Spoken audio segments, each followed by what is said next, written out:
Yeah, that'll probably help a little bit. Ah, get these going.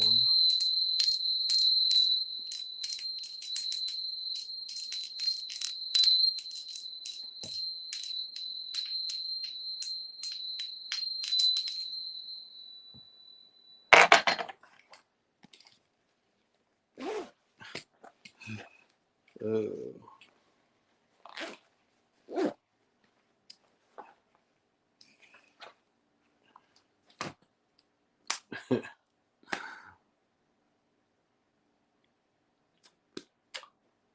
well, here we go. Whenever you see this, welcome. This is the Chocolate Mountain Show. And I'm your host, Big Pontiac. I'm the holder of the infinite sacred ball game that was created by the Hero Twins. And I am also that one and only Galactic Daddy. I welcome each and every one of the Chocolate Mountaineers to my galactic patio that reaches from Minnesota to as far as your imagination can take you. And tonight we have the special honor of the featured beer, which is Founders Porter out of Michigan. 6.5 of nice portery chocolate notes of goodness.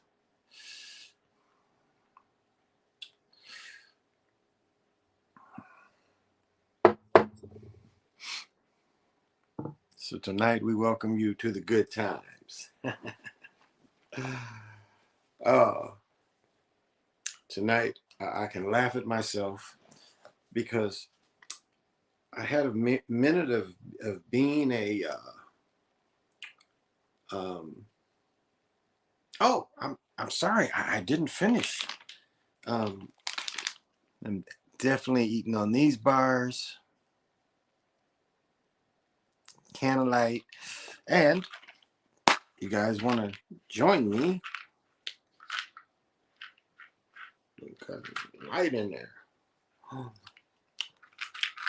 Veggie gummies. Took one in the morning. Wow. Plan on being up for a minute, so I got a little bit to say. Hey, Black Trunks, what is happening? You can roll it up now. So yeah, smoke them if you want them for sure. Because I've been faded all day. It's a day off and ain't been seeming like the day off. Said before, went to bed at 3, woke up at 7, at the doctor's by 8 o'clock, before 8 o'clock, probably 10 to 8. Didn't get out the doctor's till 9. Took the daughter back home, had to go get my oil changed, and I'll even tell that story. But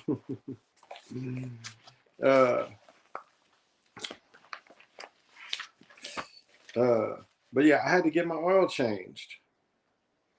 And took the Taurus in. And it's funny, took the Taurus in, and there was a lady before me. And they told the lady, it was a hard sell. This is what's interesting. This thing was a very hard sell. They told the lady, they didn't think the lady could drive her car home without some of the struts or bearings, struts or shocks breaking. Now, I was thinking she didn't drove the car there. More than likely, she could drive the car back home. But it was really hard sell. But when they looked at my stuff, and they'll tell you, I've taken my other car. I had to get the headlights replaced and stuff. And they'll tell you everything. Get headlights replaced, they'll still tell you everything that needed to be done to the car. They ain't say nothing that needed to be done to my car. And last night, what's funny is I had a flat tire. And I felt so stupid because I took my gun out of my car. Early in the day, I took my gun out of my car. And when I'm sitting there, and I didn't even have, I usually carry my little machete. I didn't even have that. And then I'm trying to change the goddamn tire. Then I thought about it. I was like, no, I don't even have to change this. I did a couple other moves and outsmarted the tire. So And so had to take my daughter to get, okay, I don't even remember this part. It's like, this didn't even happen today. This was all today. Then I had to take my, okay, get my oil changed. Had to take my daughter to go get her contacts in. And she got her contacts in. Then I had to take her. Then I had to take her back home. And then I played pickleball for roughly 3 hours. Yeah, I played pickleball. Well, yeah, I played pickleball from like 3:30 to 7:30, 7:40. Yeah, so I had a pretty busy day. Pretty busy day. Uh, your thoughts on? I saw that last night. Well, I saw that this morning. I saw that this morning. They say he's out for the season. I think it's probably the move. Like, look at all these other rookies they held out for the season. I think it's probably a move to really let him build up. So it's not unprecedented to hold a dude out. He young too. It's not unprecedented to hold a young dude out too, to get used to the pro life. But yeah, well, the earliest reports came in this morning was that they was afraid that he had tendon damage too. So yeah, yep, I feel kind of messed up. Yaki started to win again. There he is. But yeah, that's what I think of. I thought that didn't sound good when the first report was that, they thought it was ligament damage and they said out for the season. So, but it was a sanctioned event, I mean, it's a sanctioned event. He got paid his contract.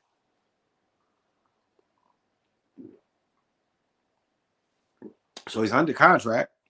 So it's a season of getting stronger, rehabbing. So that's all it is. I think that's more than anything. They wanted to get bigger too. That's all. And it's a great excuse to help him get bigger. Because yes, while they're working on his ankle, you can also work on your upper body. So that's probably what it is too. When the wear and tear. Remember, Michael Jordan missed most of his second season. And then even when he was well, they wanted to hold him out so they could get a better draft pick. Remember that? Michael missed almost his whole second season. Remember seeing the games when Michael was hurt? As I said, we had a guy from did Charles Davis. Did Charles go to Tennessee State or did he go to Fisk? No, not Fisk. Tennessee, yeah, maybe Fisk. Yeah, Charles Davis though, because Charles used to play with Michael Jordan. That was one of my guys. I had a feeling that somebody would get injured with that event. Chad injury is fake. Could be. I think it's so he can bulk up in size too. He can gain some weight. He's still a problem. He leads shot blocking ability and create his own shot 7-2. Oh, and shoot the J in your ass too. Bust that J because he got nice handles. I had someone would get injured. Hey Lorenzo, what's happening, man?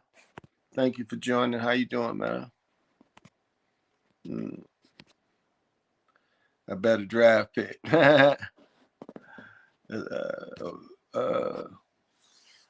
So yeah, that's what it is. They want him to bulk up, get a little bigger. So I'm not surprised. But the way he got injured was kind of surprising too. When you play them type of games, you playing them, and you really anticipating how you gonna land for sure. So, and at any time, doing any kind of injury, you can sustain any kind of injury. I know, like today, I was feeling it in my Achilles, my repaired Achilles. I was kind of feeling it, and I wore one of my newer pair of shoes, but still, I was still kind of feeling it. So,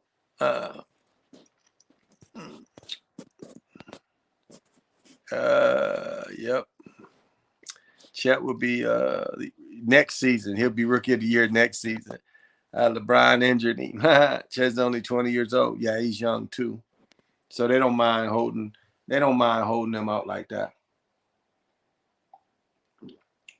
It ain't unprecedented. What's his name? That was with San Diego, Blake Griffin. Blake Griffin was held out his whole first year too. So it's not unprecedented to hold cats out their first year. Oh.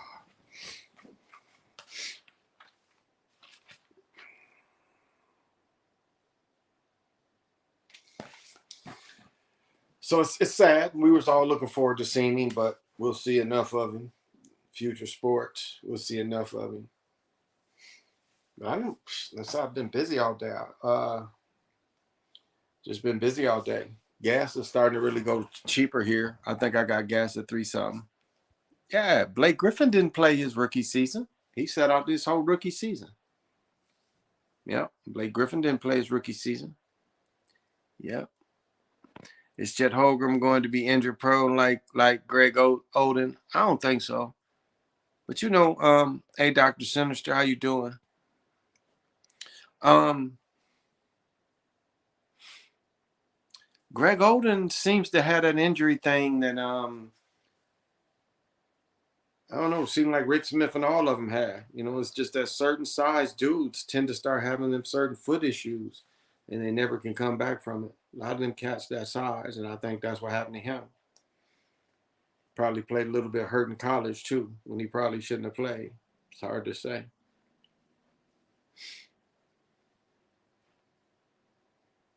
So I don't know. But it'd be interesting. He'll be okay. He'll be a year younger, year older, year stronger. Number 6, watch out for the Niners and the Cowboys chasing a 6th ring. Watch for the Raiders. If they make the Super Bowl, it'll be their 6th appearance of all time. Yeah, and Raiders was in Super Bowl II. Well, their first Super Bowl was Super Bowl II. They lost to the Packers in Super Bowl II.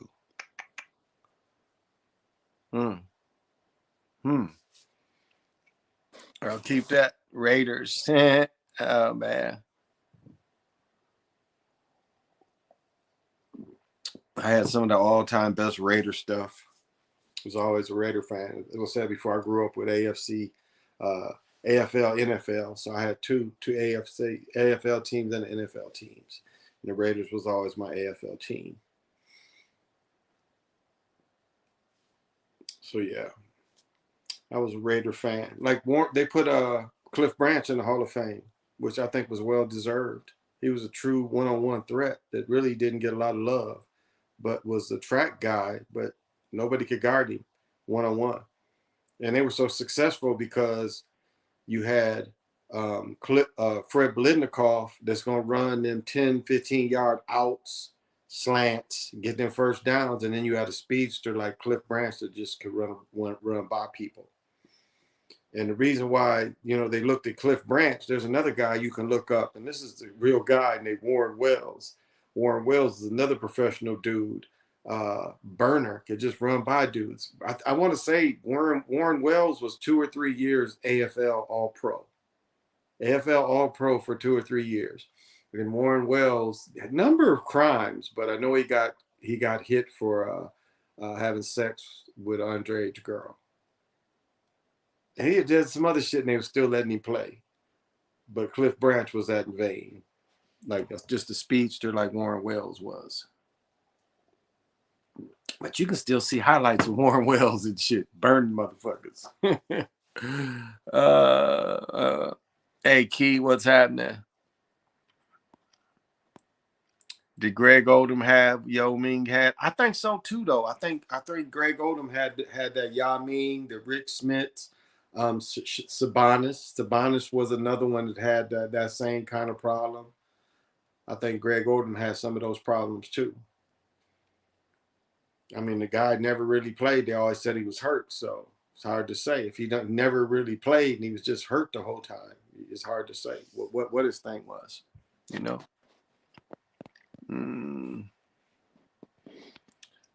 Raiders will have the top 5 offense in the NFL this season. Jacobs, Waller, Renfro, Adams, and Carr. Must-see TV. Yeah, they're going to be nice. Their passing attack, if Carr can be accurate. He ain't the most accurate. Carr ain't the most accurate. He had them folks on his ass. That's what he had. Dude was too good. Blazers stay going out bad, but they do pay their players from what I see. Well, the other dude had the knee problems that went to Portland too. And then Portland, is forever going to be shamed for not drafting Michael Jordan. Drafting that big injury prone dude that was always injury prone. Sam Bowie. Sam Bowie was another injury-prone dude. Sam Bowie was hurt in college. Sam Bowie, I think, even got hurt in high school. He was always injury-prone. So Sam Bowie, like, it's a dude that does a thing like he talks about unfulfilled ability and stuff. He does a thing that shows how the certain players only peak so much, and that's that cat. That cat only peaks so much when they hit the wall. When they hit the wall. Mm. Mm. But that's a problem too. Is you can't stay healthy. So that's a problem too, as we see with a lot of players. Look at Kawhi.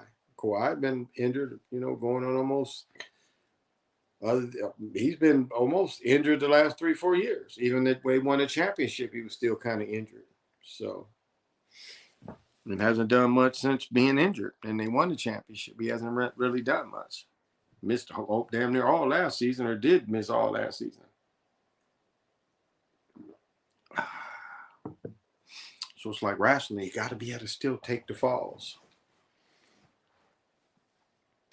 But looking at it's funny if you notice the play. This is kind of what's kind of cool about the NFL. If you like, a lot of people wouldn't pay attention to like tonight's game in the fourth quarter. But what you have to see, what you have to understand, what you're looking at is you're looking at a lot of players that ain't going to be in the uniforms you see them in now. But these players are still have enough favor from enough people that they want them on film. And that's kind of how the NFL works in a lot of ways.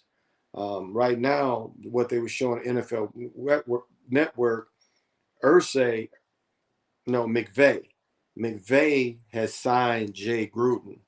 And remember what I told you about the McVays. The McVays and the Grudens go back as a football family damn near 50 years. Damn near, yeah, like my whole life. Probably closer to 60 years. Probably the late 1950s, the first McVays and the first Grudens worked together. And the McVay that's the Ram coach, John Gruden, he was his intern when John Gruden was at Tampa Bay. He gave that dude a job. And then later that dude got he was a coordinator before he became young head coach. And now he just bringing, Jay Gruden into his stuff. So do you see this, how they have these families that were just scouts and coaches. The Grudens the daddy was a scout. The McVay was a coach, pro coach, college coach, probably high school at one point too. But now they've turned it over where they make sure that their family is involved. And it's nepotism.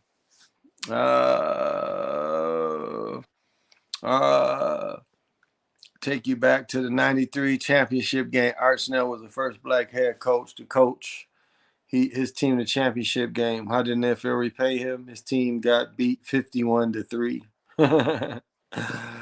Yeah, definitely a shaming. Definitely a shaming.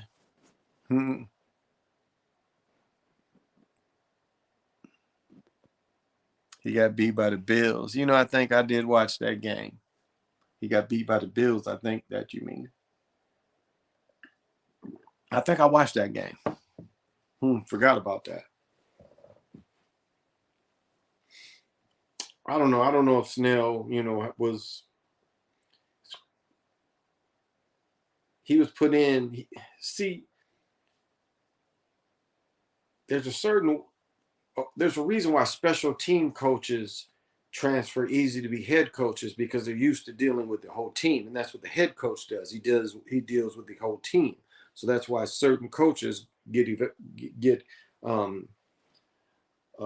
promoted, because they were special team coaches. Art Snell, at one point, I think he was offensive line coach. I don't know if he ever was a coordinator before he was a head coach. So in some ways, I don't know if he was even prepared to or even bringing in quality people to be his coordinators, because that's really what it is. If you have your specialty, you add your specialty, but you bring in coordinators and you trust them to run the show.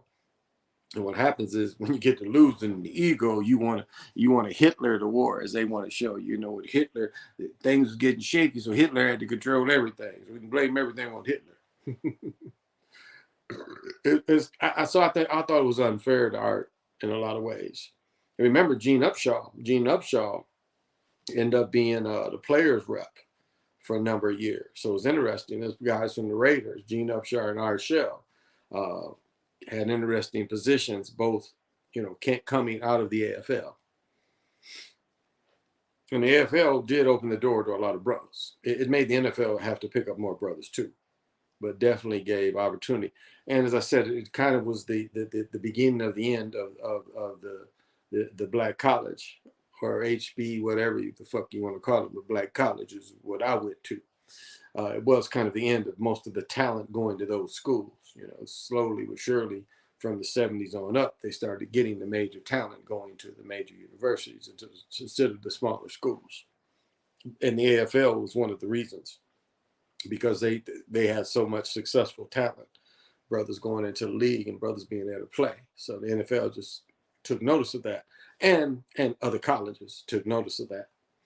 So we better get these dudes, because eventually, if we keep letting them go to these little schools eventually beat us. So that's kind of why they elevated. They saw the need and the talent. But this is a fun time of year, I like the transition. It's, as I said, it's sad. It's getting dark like 8 o'clock, and it won't be long here. It's going to be getting dark at 4 o'clock. I remember my first winter here, it got dark. I was picking up my son. It was getting dark. Like, I had to pick him up at 4:15. The bus dropped him off, and it was dark. It's like, what kind of place have I moved to at 4:15? It's dark. It's like, this is a wicked place that gets dark at 4:15. But it's a time to rejoice. As it's dark longer, it's also a time to rejoice. It's a good time as well.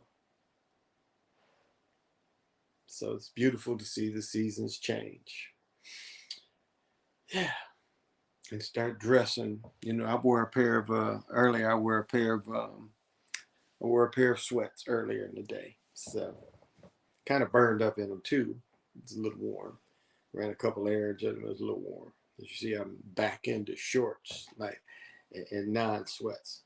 But I had a beautiful day. Gonna be up probably all night, but I don't really have nothing tomorrow. Do nothing tomorrow, but play pickleball. I live the sporting life. I live the good times. I live the sporting life. So, I like sharing little bits of history. And wanted to share this with you. See, they have to tell you right here. See, they have to tell you when they do this research, they research, and parts of what they research, they have to tell you. And this is a book, again, called The Mound Builders of Ancient North America. Man, this is trying to say that the natives is related to some of these tribes. Some stupid shit, for the most part. But one thing they say, and they're talking about the Temple Mound people. And the Temple Mounds, to give you a little background, is the Mississippi Mounds. The Mississippians were also part of the Temple Mound people. It's part of the Mississippian culture. It says that even the Eastern Woodland Indians gradually evolved to more sophisticated social groups. So the Mississippi Mound Builders are part of these social groups throughout Tennessee, Cumberland, Mississippi, River Valleys, called the Mississippi culture. So this is some of the Eastern Woodland culture as well. They had built incredible mounds. They were master farms, tended fields, squash pumpkins. They had the large flat top pyramids that were built from 18 to 60 feet high. Temples were built on the broad flattened tops. Again, the terrace pyramid. They express themselves in many ways: sense of beauty, stone carving, pottery, It's not really a great picture. I've got a better picture of this type of pottery. It's a pretty famous picture, but that comes out of Choctawin. It's a reddish brown stone woman kneeling, but this is 3,000 to 5,000 BCE. But the reason why I brought this up, they say something in here that a lot of people wouldn't understand what they're reading, but it says, and they're talking about Chachacoa, which is, part of East St. Louis and Collinsville. And its Mesoamerican influence are seen in Chachacoa seem to parallel the temples and plazas of the Mayan and Aztec people who must have been Southern trading partners. Yeah. Not only trading partners, part of the same part of the cultures, other than the Aztec people would have been not around when the Mayan people were there. But it shows you that they knew that these cultures were linked. So, it rained about all day in my neck of the woods, hard, but cleared up nighttime. Okay. It doesn't hurt as much as Tony Stagma falling rich on Gannon breaking his collarbone against the Ravens in 2000 championship game at home. Well, the same thing was done to who was they did the same thing to the Bengals quarterback, Carson Palmer. Was it Carson Palmer? Remember they broke his leg like that the same way in the playoff game? Maybe it wasn't Carson Palmer, but it was one of the Bengals quarterbacks almost the same way the Rick Gannon. And Rick Gannon got hurt damn near the same way that Brady got hurt. And Saragusa, they let him win a Super Bowl and gave him TV, but then sacrificed him. He got sacrificed for his little run to the TV.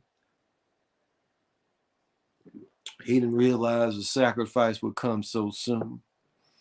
But yeah, the Raiders were the best team. And then that's the same Super Bowl where the center went crazy. The center disappeared. What did Jerry Rice and them say? They started running different plays. Didn't run the plays they practiced. So, but yeah. Yep. Yeah. Carson Palmer tore his against the Steelers in the playoffs. The Bengals could have won the Super Bowl. Yeah, it was Carson Palmer. Yeah, okay, yeah. Was Carson Palmer. Got hurt the same way. Got hurt the same way. Put out almost the same way. Yep. Our center went crazy and ran off to Mexico. Yeah. Went crazy and ran off to Mexico. I mean, what's the odds of that? A starting center goes crazy and just runs off. What is the odds of that? Very small. Same way, Wilson before San Francisco played Cincinnati. Stanley Wilson, was the team's leading rusher. The night before the Super Bowl, this motherfucker's like smokes crack all night. Like literally all night, won't leave the hotel room when it's time to go. Go get for the morning, eat breakfast, and get workout and stuff. This motherfucker, they come up in the room, he's like cracked out. How did that person get in the hotel? How did that get? Like he played all the playoff games and was fine, but before this one, all of a sudden he had so much cocaine in front of him that all he could do is just smoke cocaine all night. How is that?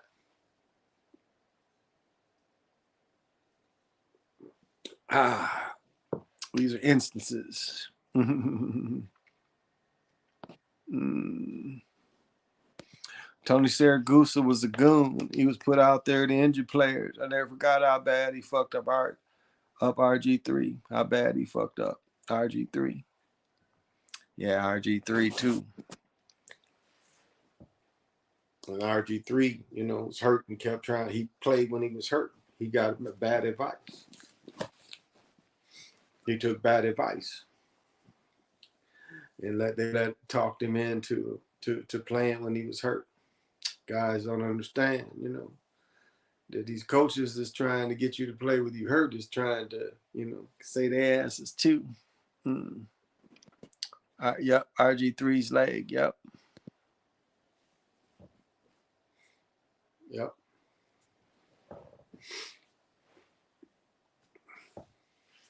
But yeah, there's goons in football, no doubt. There's goons in football. Dudes that used to just fight. Ben Davison, like Kansas City and the Raiders used to play. They used to always get in fight. Otis Taylor is one of my favorite players, and him and Ben Wilson. You see him. I think he's like Otis Taylor slams Ben Wilson, I think, or punches the shit out of him. So old football used to be fights too. Basketball was very common. I talked about that before. Basketball was very common for fights. They were very common that guys would fight. And it wasn't until Rudy Tomjanovich punched that they kind of put the fighting out of basketball. But up to that point, it was very common. Wasn't nothing to see him fight.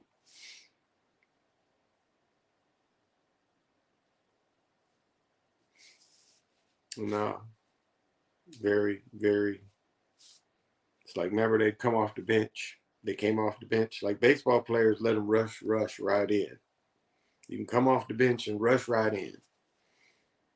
But even that seems almost staged, like a riot. I mean, it's like a mini riot. There's so many baseball players on each side. It's like 40 people in a riot. Isn't that what you call a riot? And didn't the baseball team have like 30 on each side? So it's like 60 people rioting.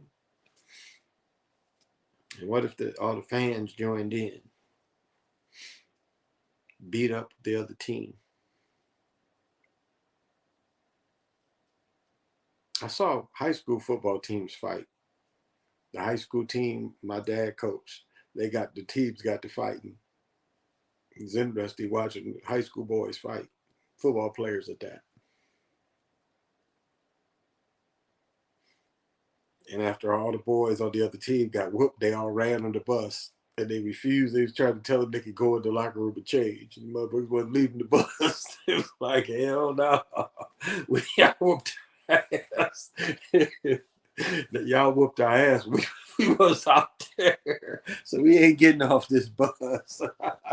That's kind of how their attitude was. They wasn't budging. They wasn't budging from that bus. It's like, yeah, we got our ass whooped off. We was out there. We got our ass whooped. My dad was pleased with him. He's like, come on, it's ridiculous. You can go get your stuff. Coach was like, no, you whooped our ass out there.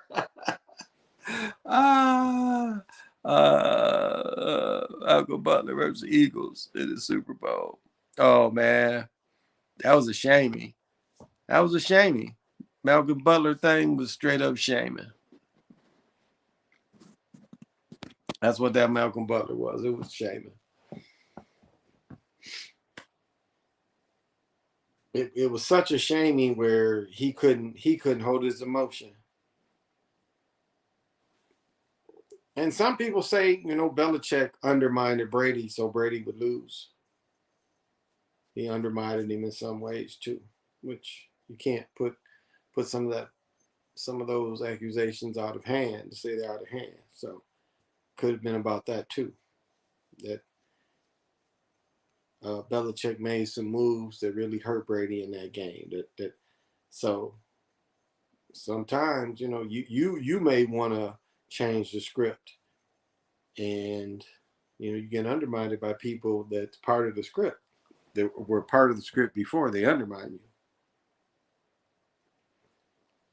you. Like when they lost, well, Brady lost, and his wife said, when the tough catch wasn't caught by one of them little flankers wasn't caught, and Giselle said she can't catch the ball. He's like, my husband can't catch this. My husband can't catch the ball because that dude couldn't make the crucial catch. Because every other time, they can catch it like this. They can just run and put their hand in the back and they catch it. Hey, Jay, what's happening? All of them be shaming every time sexual assault, like brothers are overly sexual, can't control their junk. Oh, of course. Even like I was saying with Warren Wells, that's what One of the charges was that Warman Wells, had sex with. But I found some other stuff. He had done a bunch of stuff too. They Pete Rozelle wanted Warren Wells kicked out. Warren Wells had done something else, and Al Davis kept him on the team. I forget that book. Lobo knows about that book. That book, that writer that talks about the history of all the NFL owners being gamblers. These dudes was all gamblers. So how can you really think if it's a real league if it's invented and always been supported by these gamblers? And now these gamblers' families are billionaires. The Moras. What's the two families? The Pittsburgh families. The Mora. What's the Pittsburgh family? Moras is the New York Giants, and the Pittsburgh family is the Rodneys. The Moore. What is their name? In their name, Moore Rodney, or that family out of Pittsburgh. Rooney, Mara Rooney. Yeah, why Cam Newton didn't fall on the fumble? That's another one. Me and the Ravens is my team. I remember our 3-3 like getting fucked. I remember how gruesome that shit looked. I thought it was gruesome, but it was one of them big motherfuckers.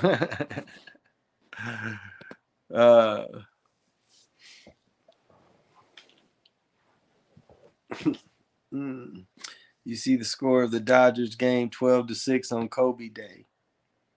Dang. Yeah, I think I saw something about that. And then the 16 million, the 16 million supposedly for the pictures of Kobe's and Kobe's daughter or their daughter.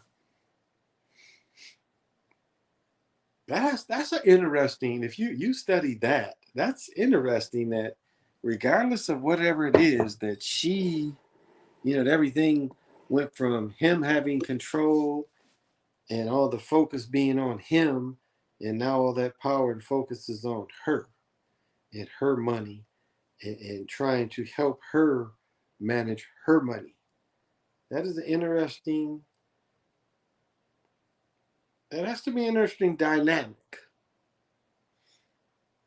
because it's at first it's the mourning, but then once the change is permanent and it's control, it's quite a dynamic. Like people, even though we have Democrats and we have Republicans, we don't really have the major difference on total government revolution throw over. Like what you had in Cambodia, when the Pol Pot and them took over, where they literally changed society. They literally took all not even the elites, just the government functionaries. They took all them out of the cities and forced them to farm and overworked and killed a lot of these people. I mean, we've never really experienced that in America. Where the people were literally forced out of the cities. Same way we saw a lot of what was happening in Germany, what happened in China with the Japanese. You saw total revolution change. I mean, we may see different policies because of different governors and things like that, but we don't see where the whole nation is under different political change, extreme, like the Taliban. And the Taliban used to be hiring. Taliban would give you a key for a 3-month service. Shit, I did 9 months, baby. 3 months, got three keys for 9 months of being with the Taliban. Easy job. But I won't talk about that. It's classified.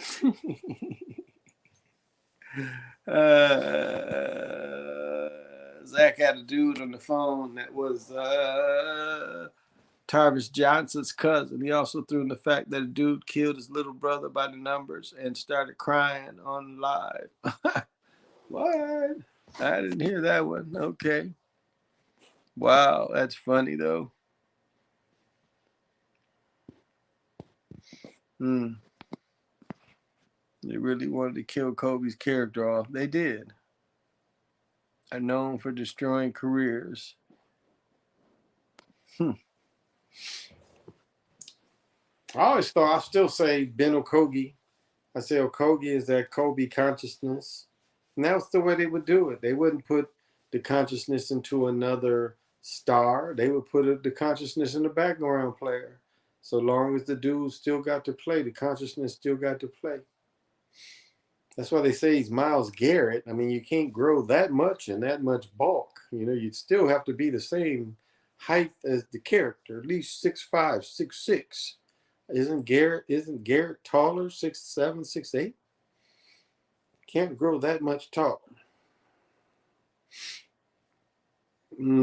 Transformation energies is always given out. I take these books and stuff as I move around. It's good to take the magic with you. So the magic experience is what you experience. Mm. Uh, mm.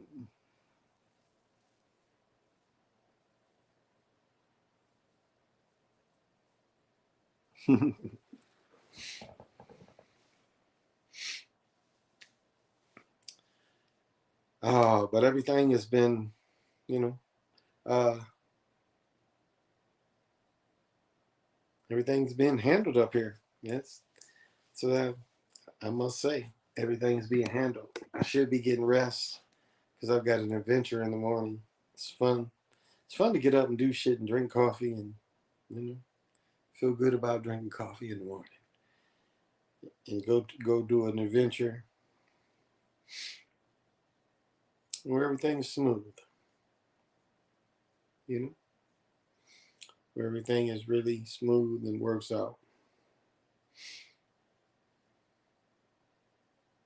And that's all life is you try to plan stuff and you want the things that you try to do to be, you know, keep you in the moment, keep you enjoying the moment. Because so often our mind wanders on things because we're not really enjoying what the moment has to offer.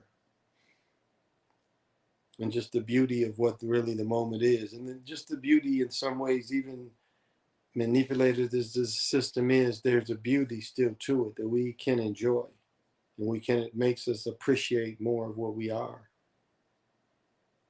So whatever even this is, just the way we can interpret it is still a beauty to it.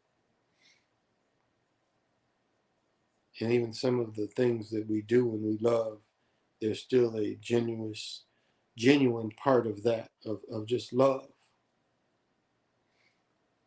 As much as we still, they talk about we're divided, we still all have some of the same behaviors. We love our children. We love the disadvantaged of younger people that are born disadvantaged, not just disadvantaged, but born with, things that makes life a little harder for them. And we love those type of people and we help those type of people. So we are still civilized in those kind of ways. Because if you take groups of people and separate, they still will do certain things still, like, the monkey effect, how, monkeys learn, one monkey learns something and the rest of the monkeys around the world learn it. It pretty much happens with humans too. And a lot of times when something's invented, there's other humans on the cusp of inventing this shit. Prime example is automobiles and the telephone. The dude, shit, Bell turned his patent in for the telephone, uh, like hours before a German dude put a patent in for something similar. So it's like it's put out there. These certain inventions are put out there. Seems like at the same time sometimes. A guy named Steve is always camping. uh, they've been liven up as up the middle. Yeah, they always do that. You guys familiar with a channel on here where a guy named Steve is always camping? Nah. This one dude that drives up in Canada and shit, he has a little van, camper little van kind of deal. And he drives that shit through Canada all winter where it's the storms in the park. He be getting stuck and he got a winch. And he tells the park people he's in the park where the park's is basically closed other than people to hike a little bit through it. But yeah, he be all up in that shit. He goes in the summer too. It's not for me. I wouldn't want to be messing with that shit. The only one thing that really scares me, and I've never experienced this in the dream vision or nothing, but that's hanging on the side of a cliff, where I done climbed up there some kind of way, and I come to realize it's like, this who I am. That would scare me, hanging there with no rope or nothing. I'm just hanging on the cliff. What would I do next? That seemed a little scary, but not much else scares me. Not much else scares me. But now I don't know who that brother is. Always camping. Captain or camping? Which one? No, I'm not familiar with him. It's funny, this type of year with the US Open coming, baseball. Baseball starts wrapping up too, coming in September. So it's interesting. And then football's coming. And then coming in October, basketball, hockey. One point, we'll have all the major sports going at one time for a rare point. It's the best time to bet on the two. Baseball is a little easier to bet when there's less teams, because you can kind of look through the bullshit and see what was going to happen, see how they're going to script it.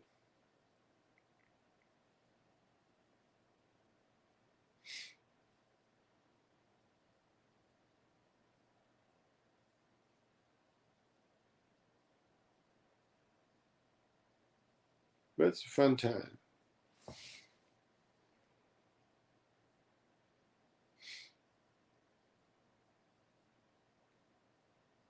And if you do the agreement that you get older, you do.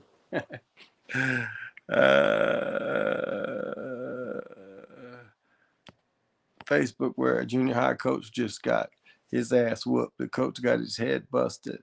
Talking about writing a check that his ass couldn't crash. Shit, what about that coach that just got shot? That coach that got shot. Shoot, coach got shot a couple weeks ago. Yep. I seen a channel where this chick is cool sleeping in her car instead of getting a house or apartment. I think she's talking about wear baths, big ass Walmart, horror baths at Walmart. Oh, I think I saw a little bit of it. I think Sly showed a little bit of her, but nah, I ain't really watched her shit. He just reached 1 million followers, and his wife just recently passed. I don't know nothing about him. I don't know nothing about him.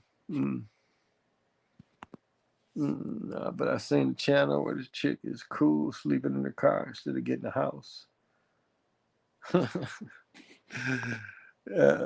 Like Will Smith, locking the doors locking the doors in the bathroom and staying in there. I did security. It was stories of people. You guys read the story of where the dude lived in the mall for 5 years? It was like one of the malls, I think, in Philadelphia. It was like a workspace, and he lived in the workspace for 5 years, free for anybody even notice. Free electricity, free everything for 5 years. He lived in part of the mall and told a few other people where he was living. They all used it. Was trying to build them chips and views off anything. That's true. But y'all ever hear that story about that dude? Lived in the mall for free for 5 years. Found something, way to manipulate it. Found a space, and it took 5 years for anybody found out that he lived there. Like they say, sometimes too much of a good thing, people spoil it. Sometimes you find a good thing, you keep it to yourself. Because you can become visible. You really can. You can become invisible to people. There were stories of people living in big mansions and people living in the mansions, and people don't realize that people have been living in the house with them for 6, 7 months. because the house be so big and people living in the house and know how to avoid the other people. You ever heard them stories? Just know how to avoid them due to timing, living in a part of the house where they ain't coming that often, and avoid them for 6, 7 months. People living in your house.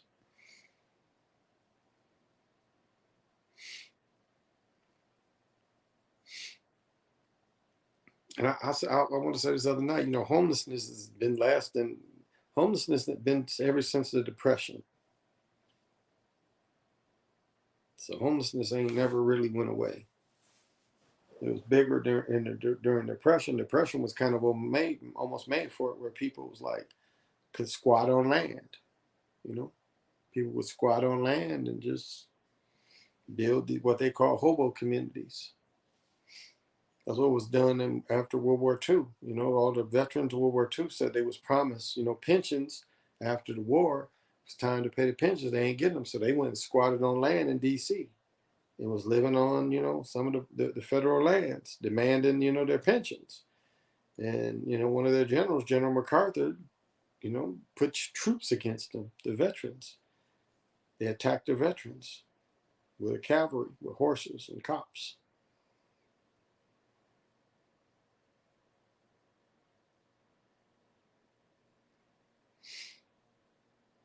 So this is what this country does. As I always say, look it up.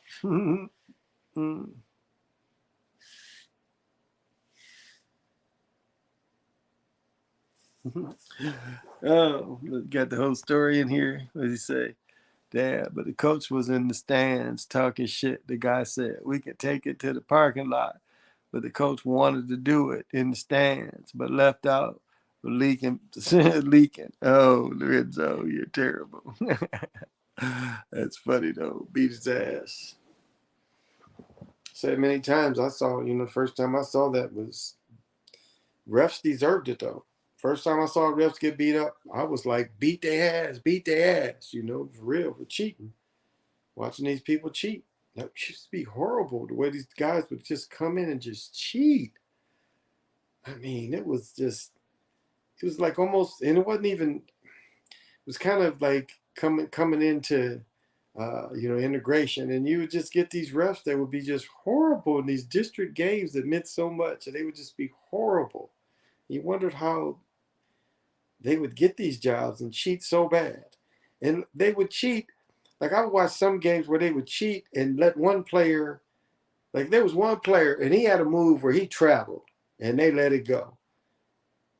He killed one team with a travel. They let it go.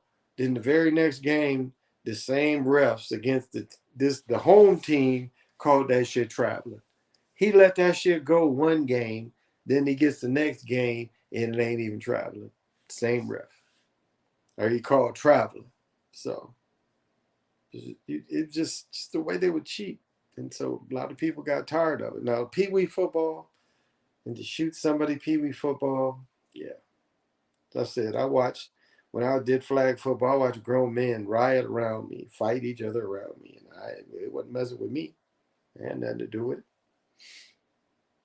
They got that work, but I wasn't fighting them, but I wasn't going to sit there and fight on the football field. But they were entertaining, It was like nothing like a live fight going on around you. And you don't have to be involved, and no one's mad at you. That's funny to me. That's funny to me. It's funny, y'all, but that's funny to me. I've always thought that was funny. It was entertained. Chaos going on all around you.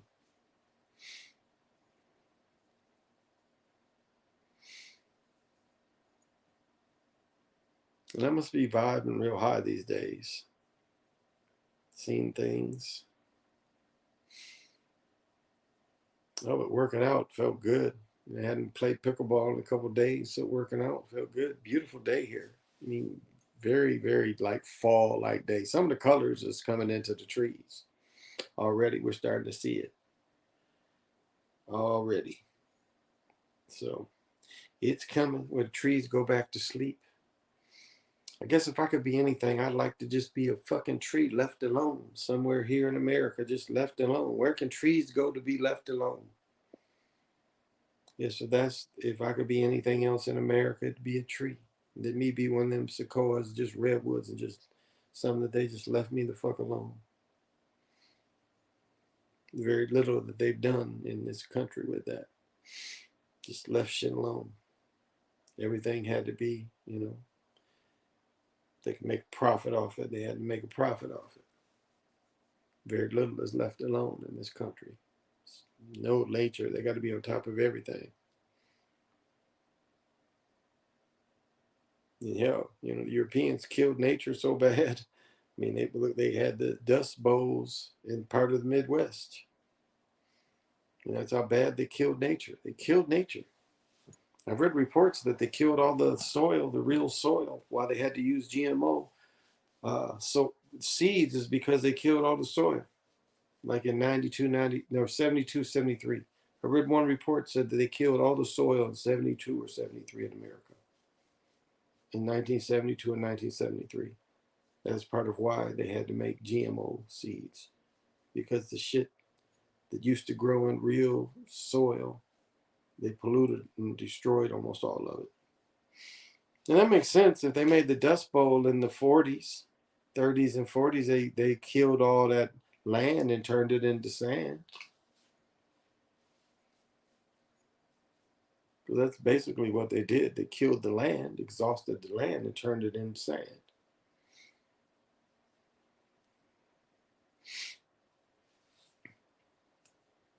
Remember the movie? They got electrolytes. It's got electrolytes. Things grow with electrolytes.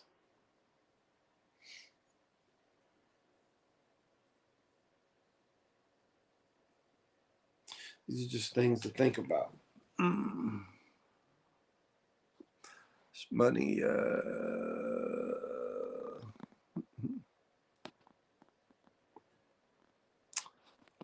Refs be cheating. Refs be cheating like fuck. That's really the only bad part about sports to me. Yeah, refs be cheating. Definitely refs be cheating. They get on the fix too sometimes. It's money invested in certain teams and players. Oh, Duke. Duke used to be one of the worst places, but players wise, I remember a lot of A&T players say they hated playing in West Virginia because they would always go up there and get cheated.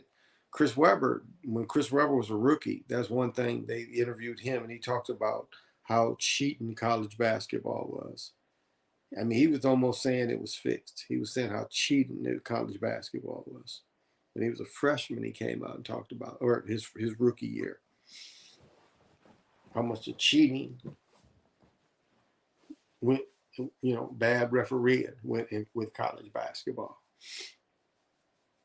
You remember, Chris Webber was hurt on purpose his first 2 years. We was talking about injuries. Chet was injured.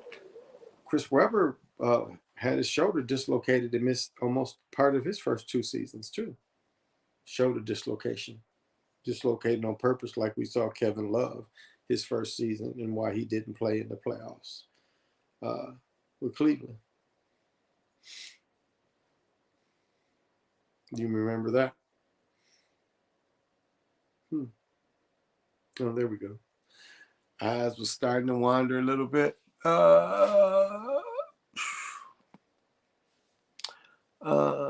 J3s have been the biggest liars through history. Oh, okay. Yep. Was Karl Marx. Yes, he was. Karl Marx was one too. I want to say he was a Jewish one. But yeah, Marx and Engels. Remember, both of them wrote it. Karl Marx and Engels. It wasn't just Marx, it was Marx and Engels. It was the two of them that put that together. I don't know. I think Brother Bomber broke it down pretty neatly how one follows another, how communism will lose, how it will turn into, well, how communism, socialism will come in, because capitalism only will survive at a certain point, and the socialism will lose. And the only way socialism can be replaced is by communism. And the only way, the only thing that can replace communism is basically, trying capitalism for a little while. So the way it all goes, how each system causes the other system in some ways, and how all of them are basically one system and corrupt. I mean, one thing never made sense to me is why do all militaries wear the same uniforms, the same type of uniforms? Why do all police around the country wear the same uniforms? If you don't think that's propaganda, if you don't think they want you to know these symbols anywhere you go, that's why. They want you to know what the military looks like everywhere you will go around the country, and they want you to know everywhere you go around the world. They want you to know what the police look like everywhere because they dress them alike. See, this is symbolism that they copy on purpose, so everywhere you go, you know the symbols of power, the symbols of policing. You see him dressed like that, you think that, he's like the equal in your country. So that's not one system operating. What is it? Because if it was one system, if it wasn't one system, it would be all different. They wouldn't care what the other symbol is. They wouldn't care what the other symbols are. They'd have completely different symbols if it was different systems.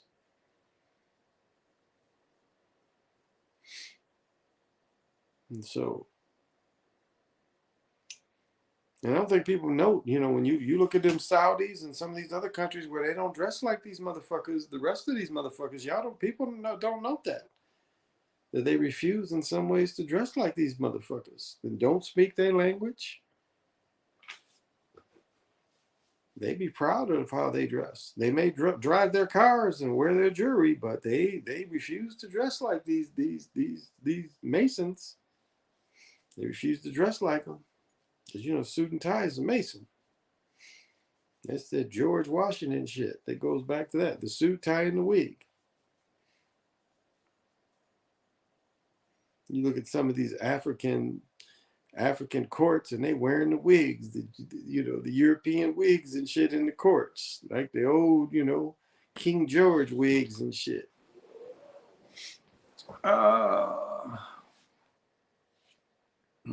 Even in some of these been scouted since they were peewees. Yeah. Hey, Shirilita, how are you tonight? Good to see you.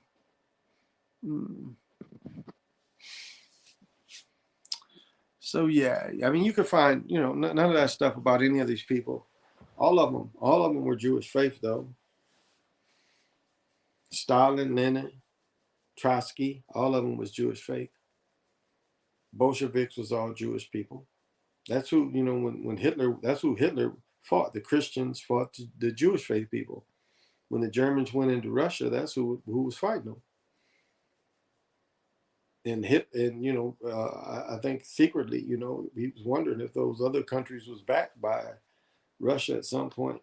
But that's who it was. Jewish faith people fighting the Christians. And that's not really talked about, but that's part of what it was too. Especially when he fought, when they went into Germany, or excuse me, when they went into Russia. Remember, Russia, kind of went after. Russia had killed or taken over the Christian family. So Germans were kind of going in after that too. It wasn't very long where they had done that. At the time, it was less than 100 years. So that's why Hitler was doing that for the part of the Crusades in some ways. If you think about it, it's part of the crusade-like kind of thing. That ain't never went away between them. Now, if you got all these entities fighting forever, so those two forces still fight forever too.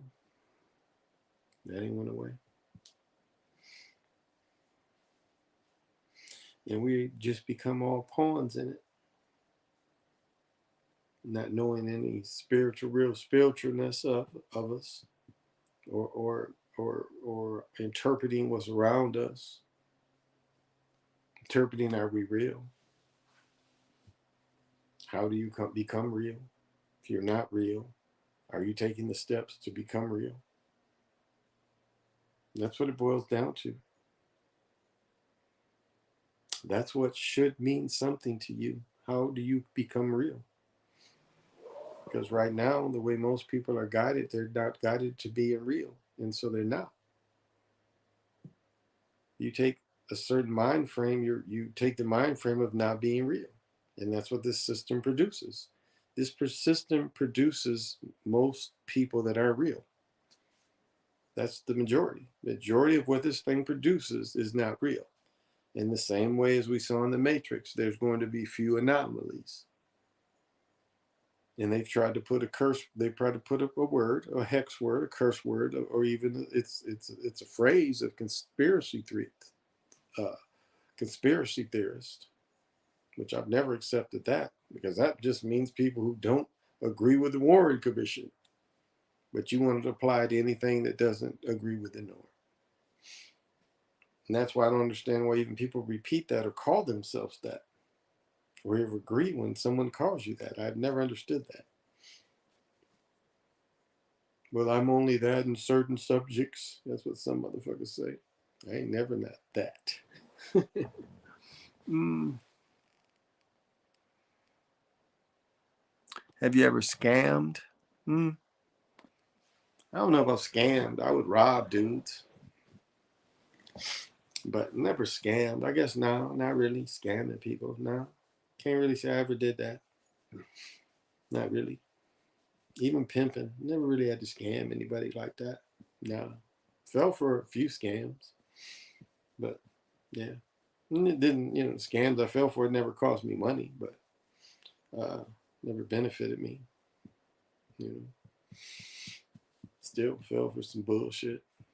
So no, I never been scammed like that. So now, guess I'm not smart enough to do anything like that.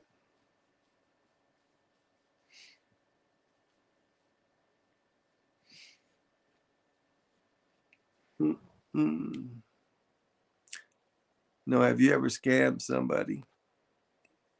No, no, not in that regard. No, not in that regard.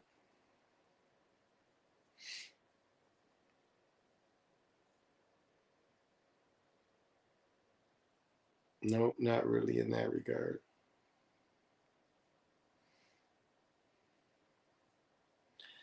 Not something I ever been involved in.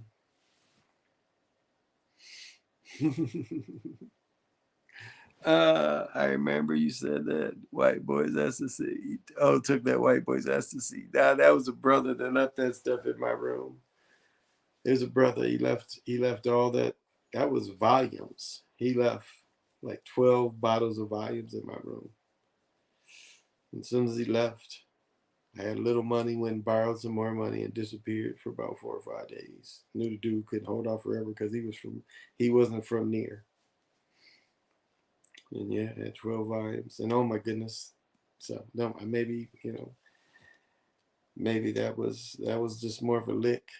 That was more of a lick than a scam. So,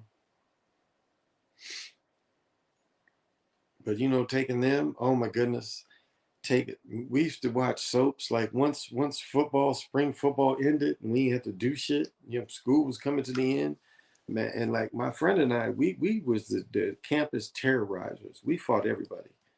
I mean, we fought everybody. I mean, we fought each other. We fought everybody. So we was jumping on everybody, and we went from jumping on everybody to just like peace, love, and harmony after that. We was taking them volumes, and you would take 2 volumes and drink a 40, and you would be just like in love with the world. You see your girlfriend walking around campus with the arm around her and shit, just loving the world. And before that, we are chasing people or chasing each other and knocking motherfuckers down, just giving havoc to everyone, just because we had so much testosterone built up. But then volumes had us watching soap operas. Oh my goodness. Take a volume and drink a 40 and watch a soap opera. And the soap operas came on like at noon and went on until like 4 o'clock. Man, you could just take them volumes and drink and watch that bullshit all day and worried about John and Tina and all that kind of shit, you know. He was some dude. He was like terrorizing everybody on the soap, and we loved it because the way he was the doctor, he was like the head doctor, and he terrorized everybody. This shit was so gangster. We loved this character, John Dixon and shit. I remember, and this is laughing at everyone, but he was like married to this woman, and she said he had raped her, and it was like one of the first cases in America where a married couple, the woman said he raped her and shit. It was just so ridiculous. Like, oh my goodness, it's like I'll never forgive you, John. Hey Reese, thank you for joining me. Scabbers don't last long. Oh yeah. I took that was a brother too. I took all the ecstasy from too. I robbed him. I just straight up robbed him. He was a punk. He was a punk. And he just talked too much. And he said sometimes dudes be talking so much, and then when you make them do or not make them sometimes when dudes be talking, when you kind of put the foot to the fire to see if they can do what they talking about, and the motherfuckers like you kind of pushing them because sometimes guys don't know more than what they think. They think they get to talking and you're like, you kind of know where this is coming from, who got this, and like you can get this, and what do you think you can pay it for? The motherfuckers talking, not really thinking of what they're not really fully thinking it out. They kind of bragging, not thinking everything out. So yeah, he was the easy mark to rob. It's like first time I ever as a matter of fact, he had heard me talking to somebody and butted in. So I'm like, from day one, I was like, oh, you a mark. And the closer it got to doing things, I really saw that he was a mark. I'm like, this should be super easy. And it was, man, I'm telling you, that motherfucker was a big ass little thing. It was over in a candy thing full of that shit. It was a nice little lick too. So I was just straight up robbing, guerrilla pimping, as some people call it. Straight up kind of guerrilla pimping.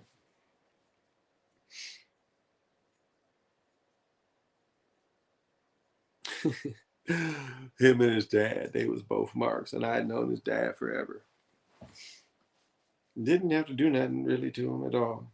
It's like they'd give the stuff up. So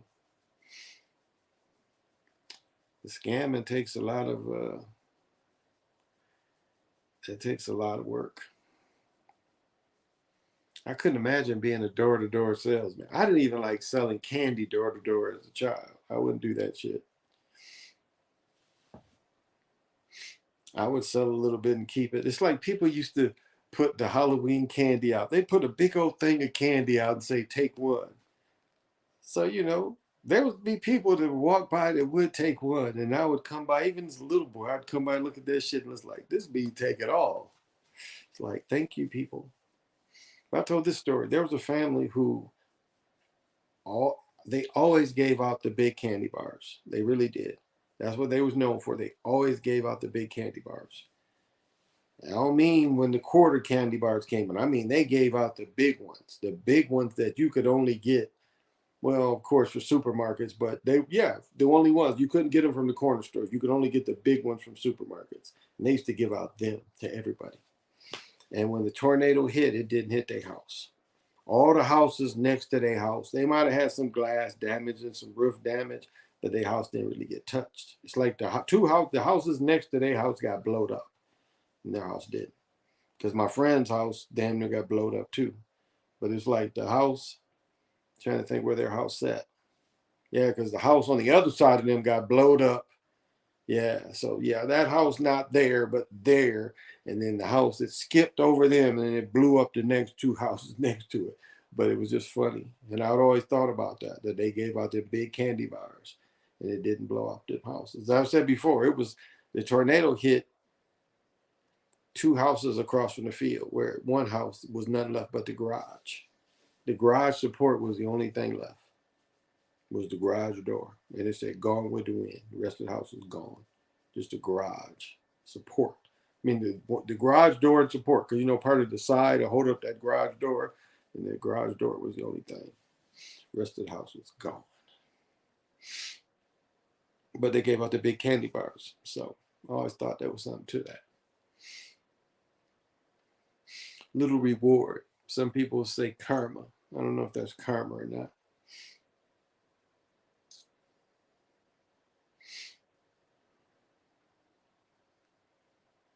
But today has been a beautiful day. And I hope the same for y'all. And I hope every moment. I mean, that's a lot of what I need to teach and get out to everybody. Is so often we get bored. And we get bored and we think right now and everything we see is not something to capture or something memorable. It's really not. But everything is.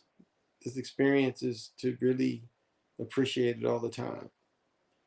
I guess that goes somewhat into lucid living. You know, lucid living is that. As you become the experiencer, you love all the experience because it is the experience. Even when it's bad, it's good because it is the experience. And awareness and consciousness is really awareness is is knowing that you're more than just the actor that's going through this. That's how awareness makes you real. Awareness is the one thing that is real. And so I guess that's the first thing that you need to work on with awareness is becoming superiorly aware and knowing that the awareness you are giving helps you be real. And as I always say, you have to know your own thoughts. And is it your awareness? Because if you don't even know your own thoughts, it's not even your awareness. If you're not even controlling your own thoughts, you're not even controlling your own awareness. You're controlling something else's awareness. And that's part of being possessed. If you think that you later in life learn that the awareness you thought all along was you wasn't even you. That there's always been something swaying you one way or another. Like it's trained to sway. So you know you can't possibly be real. Because you don't even control your own awareness. So that's the first thing you need to work on. As I say, is who's the voices, but what's really controlling the way you act, the way you like things. Why do you like the things you like? That all goes into are you real or not? And of course, there's superficial things we all fuck with. I don't mean nothing.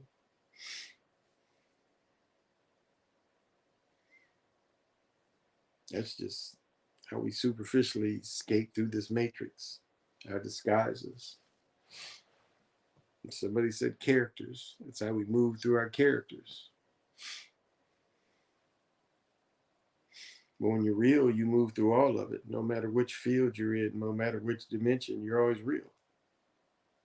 That's the beautifulness about being real. You're real no matter which part of this comes in. I've just had a couple experiences. Probably had another experience the other day where I saw the future a little bit. Pretty sure while I was moving. It's the only way I can describe it. I must have saw the future.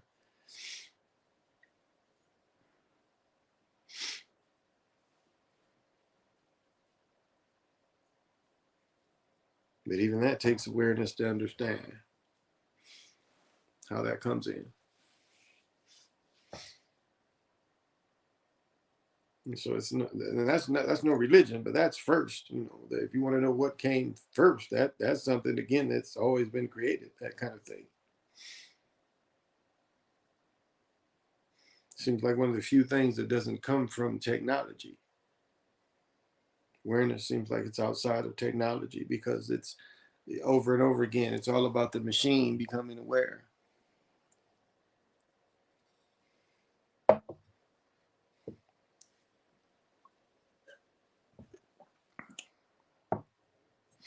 If you study it, it's over and over and over again. Many stories. Machine becomes aware. Machine becomes aware. Hal becomes aware. iRobot becomes aware. That's over and over again what we're seeing. The machine becomes aware. So obviously, it's this technology. The mind thinks awareness. He thinks there's something to it, and that there's some value to it. That it wants it so bad, and it keeps showing these shows over and over again. Netflix had a few shows where you could take the little chip out the back of the neck. This is awareness. You reuse these machines, these suits. We use these, but the awareness is kept in a chip.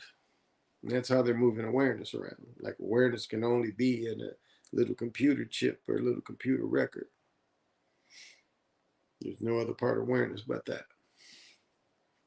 All right.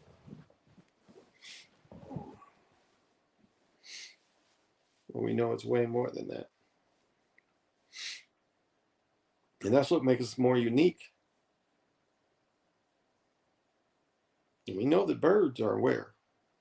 Crows are one of the most aware things on earth. Crows have social groups like we have. Crows remember and react like we do. So it's kind of a good thing when these things are around. It's something they're around. They're thinking about something. They're around for a reason. There's something going on. That's why they're a good thing to contact with and connect with. I love the energy they give out.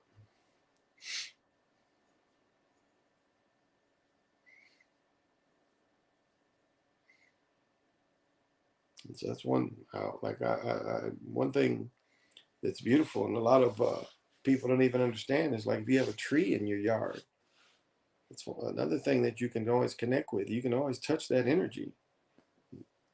It's like the reason why you cut your grass and take care of your lawn is that's part of that land that you can connect with. So of course, if you have a tree, that's something that you can just touch and actually. It was like the guy was saying, like when you get animals and stuff, or even goldfish and things, like even a plant knows who gives it water. Like you don't think my plants, when I go in my house, my plants don't know when I'm there. And if my plants want water, telepathy, they're gonna be giving me telekinesis kind of ideas that they want water. You think they're gonna give that to my son or my daughter?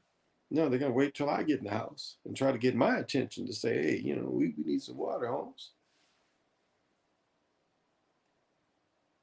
And that's the same way with your animals, fish, whatever the fuck, it all works with it like that. They all know. And the simple things of water, if you yell at water, water is going to turn a certain way. If you tell water you love it, it's going to look a certain way. And that's, getting on vibration.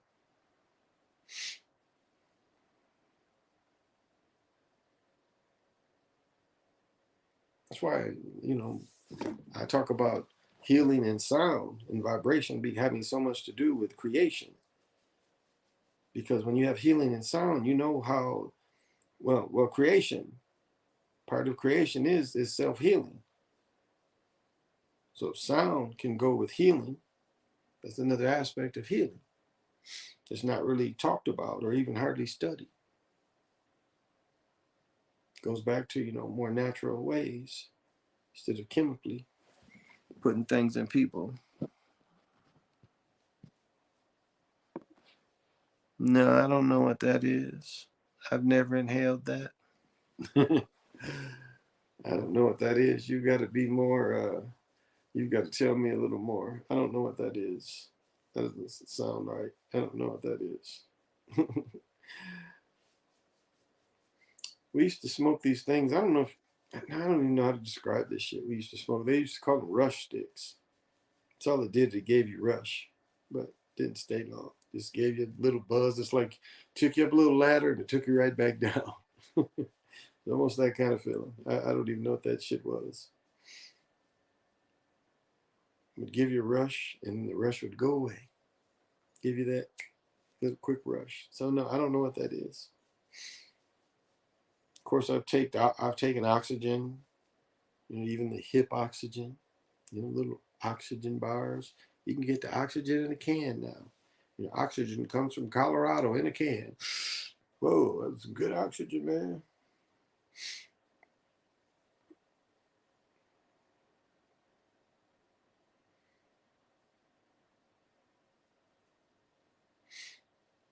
Now, this is what's funny.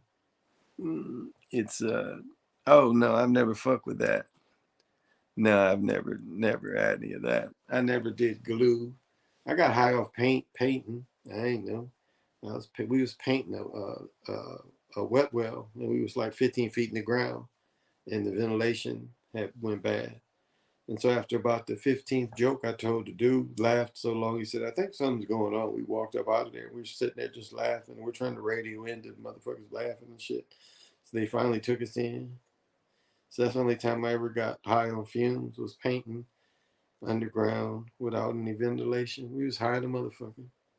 We was just laughing and shit. We just laughed for about an hour. They wouldn't let us go until we stopped laughing. And we laughed about an hour. I remember my man was in there. My man later became one of my neighbors. He was in there. He was laughing because we was laughing. And he would always see me. Remember, like, man, remember y'all was laughing? Like, we couldn't stop laughing. We was dying. That paint had us so high. I mean, we literally, like, I had to drive back miles. We were like kind of out in the country. I had to drive all the way back to the city, high like that, laughing.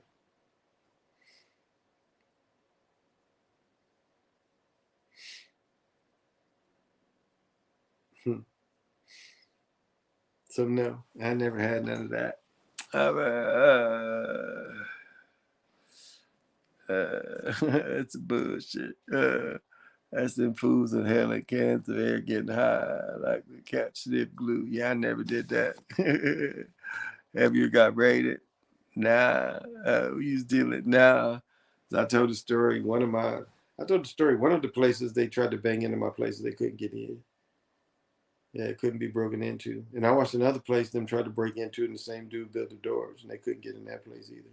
And they couldn't get in the windows because the one guy he had the shit on the windows too. They couldn't get in his house. Couldn't get in. And they couldn't cut him off. He was in there for weeks. They didn't really do nothing to him. Finally, when he gave up, but they couldn't break in. He had to give up. So now, but I have, it was phone tapped.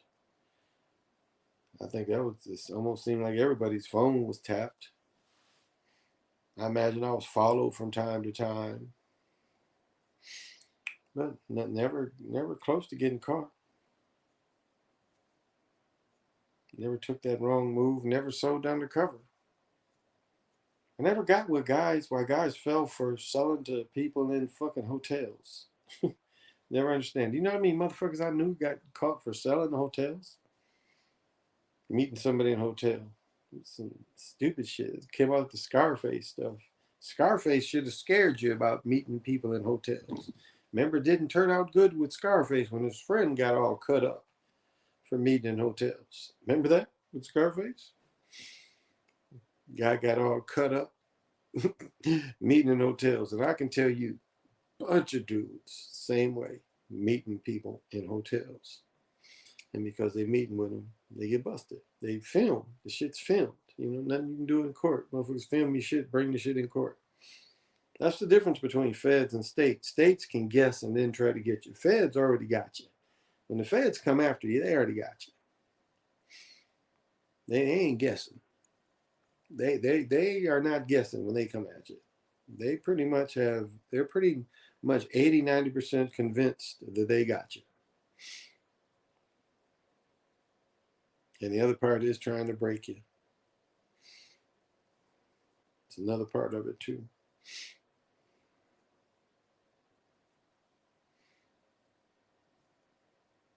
Because despite as much they tried to break OJ, his NFL pension they couldn't get. It was asset protected. So what is the side of that? That OJ Simpson will asset protect his stuff. What is the odds of that? That he would do that? There are very good odds, but that's what he did. He asset protected his stuff. So he could live off stuff. So they didn't take everything from him. Your tweaker buddy built it. Oh yeah, Mike. Just give me one in my neck. We was watching something, and I was like, they need Mike. They need Mike to build this shit. But yeah, the shit he built Denny.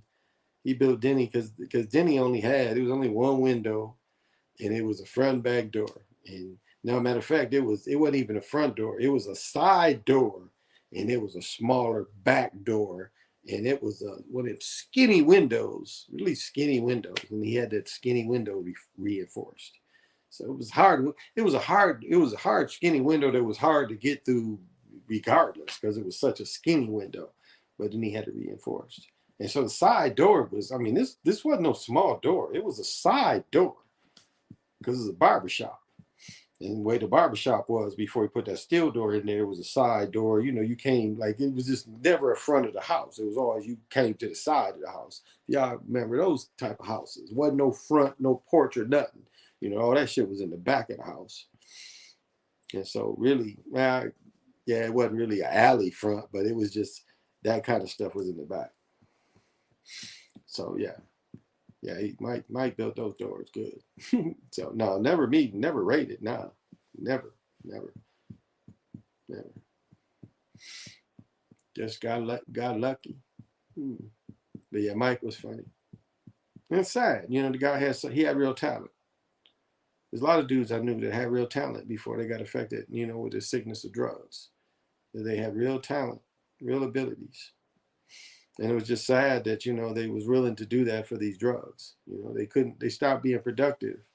You know, like the guys wouldn't even go to work no more. A lot of these cats wouldn't even go to work. You know, they wouldn't even go to work anymore. But yet they would do crackhead jobs. You know, the guys would not go to work, but they would do crackhead jobs. You know, that never made sense. How you would do these little jobs, but you could just be going to work all the time the same.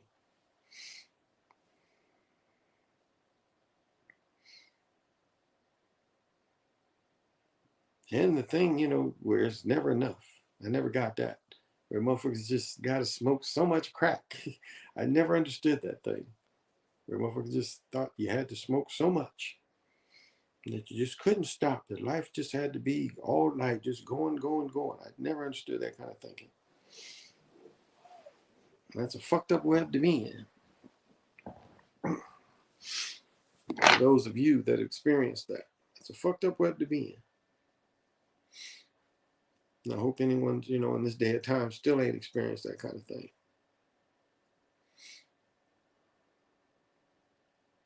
And it always seems like they keep something like that always out there for some people to chase. Mm.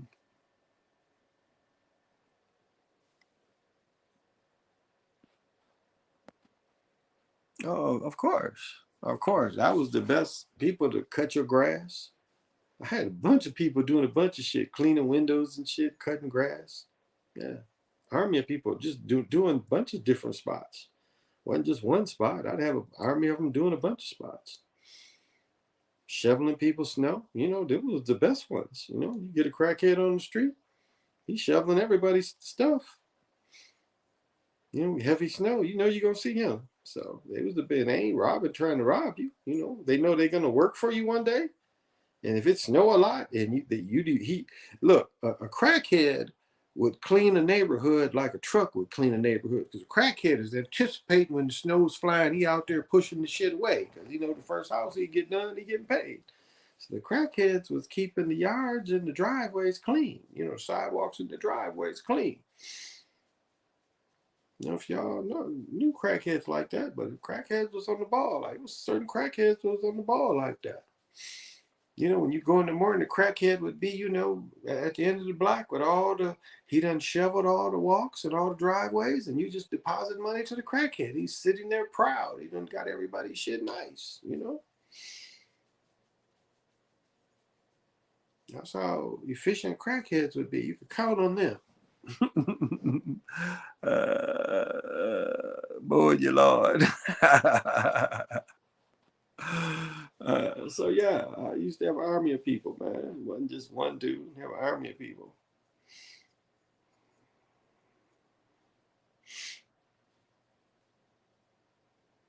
But you know, as I said, I given clothes to people. Never treated people like they wasn't people. You know, I had clothes to give. I'd give people clothes.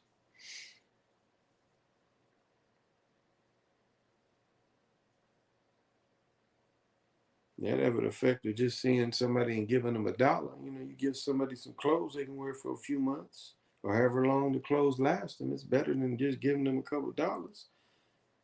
You're giving them something that can last.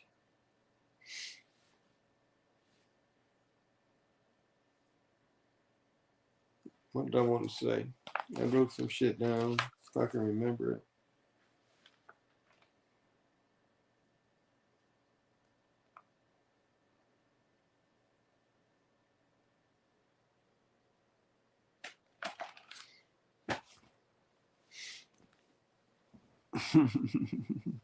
Would you trust a crackhead to give you a haircut?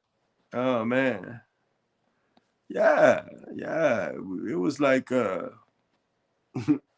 was funny was the dude who I was telling you, the barber that had to put them steel doors in he was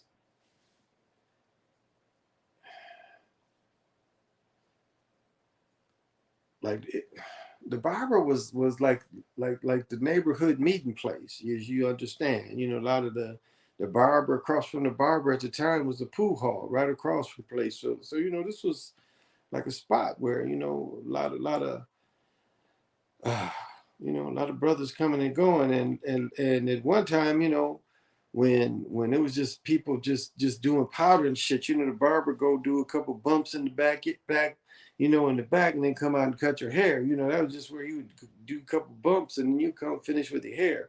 The fucked up part was when them motherfuckers would go take a hit of crack and then come try to do your hair and shit. And the funny thing is, this cat I'm telling you, but he was pretty good even after doing crack. He still cut your hair pretty good. But it was just funny watching that evolution. The motherfuckers would just go, you know, because I could just tell, you know, I've been around motherfuckers. I could just tell, motherfucker is just taking a break to go get high and shit. And later the breaks turned into smoking once they go hit, you know. Ain't no different than the motherfucker go out there and smoke a cigarette. Or motherfucker smoke a cigarette while, you know, you cutting your hair and shit.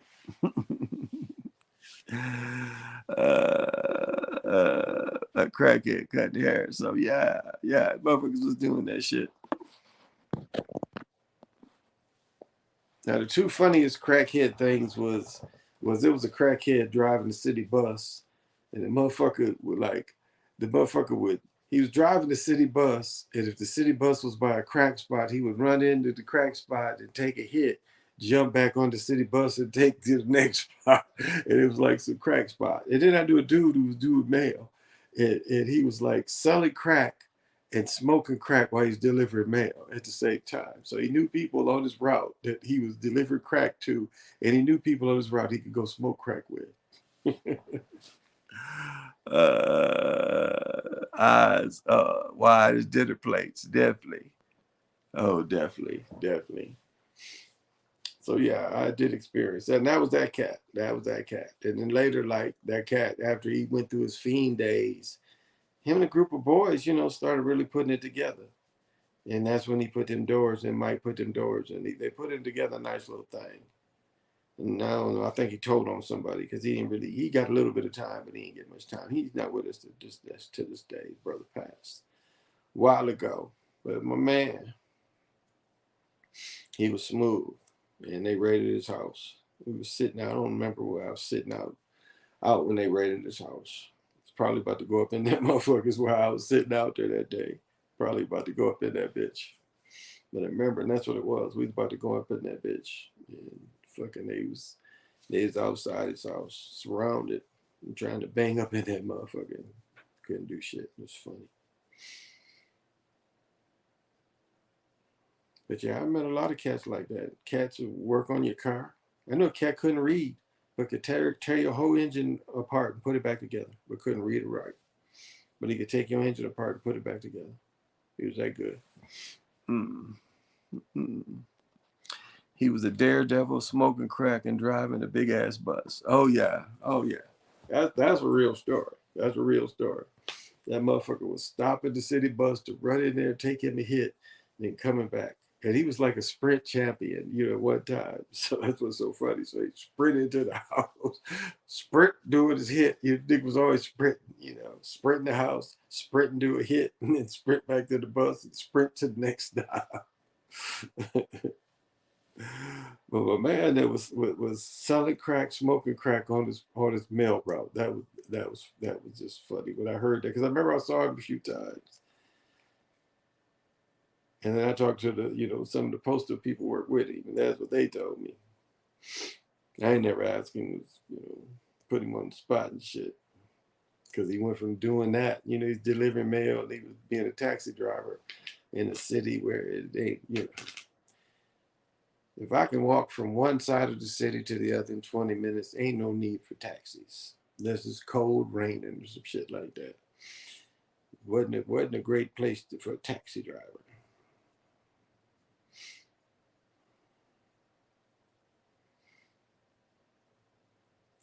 That was my guy.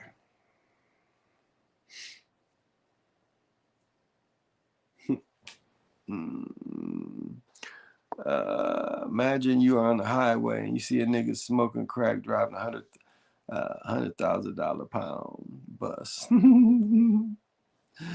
Shit, man, I've seen people fucking get high driving worse, better than that. Motherfuckers, nice ass boats and shit.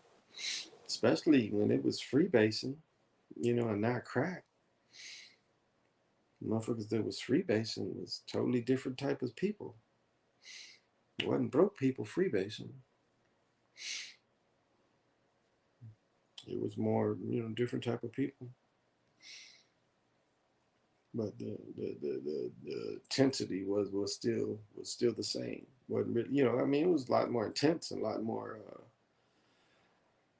addictive, a lot more intense. So it's even hard to people imagine.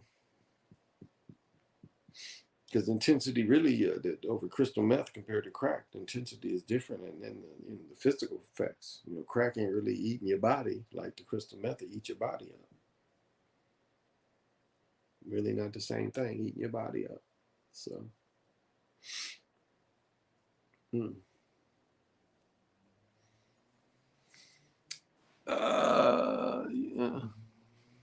Jose Fernandez was a sacrifice. I think so. I think he was. It was a couple baseball ones, especially neither one with the boat, but the one that got caught in a hotel room with the fentanyl. That was a sacrifice. I mean, come on. No accident. I mean, Brother Prince. How fentanyl just accidentally getting your pills. Like my pills, where my pills are, ain't no accidentally. If something gets stuck in my pills, it was purposely put in my shit, because nobody goes in my pills but me. So, Tyler Skaggs, okay, he was the one. So yeah, all that kind of stuff. Then one died in a plane. Remember, one died in a plane. Yeah, they always sacrifice things. That's the way of the system. How long I've been going? I know I can go for 2 hours. I'm gonna try to make it for two. I don't think I'm gonna make three, but I'm gonna make two. But that's how the system is. I mean, that's why you just saw Lynn Dawson. Football season coming up. Lynn Dawson played Super Bowl one. Lynn Dawson, like really, um, you could say that Inside Sports, HBO was at one time rivaled ESPN. Far as football highlights, y'all remember that? Inside Sports was just as popular on HBO as ESPN. Because at one point it was Lynn Collinsworth or Chris Collinsworth and Lynn Dawson doing Inside Sports. At one time it was Lynn Dawson and Nick Monicani, I think, that started Inside Sports on HBO. And in the early days of ESPN, Inside Sports was giving you just as much football replays. Because I know it's hard for people to imagine. At one time, there was not really football replays. little bit from news, but not hardly. You know, it's kind of hard to imagine, but one time. I mean, you guys understand how many people love Dr. J from seeing like a 30-second clip of Dr. J dunking on somebody? Do you know how many people loved him just from seeing that one little 30-second clip on the news all across the country? That's all you would see is a little clip of him. Like, oh, wow, I've never seen anything like that from that one little clip. Mm.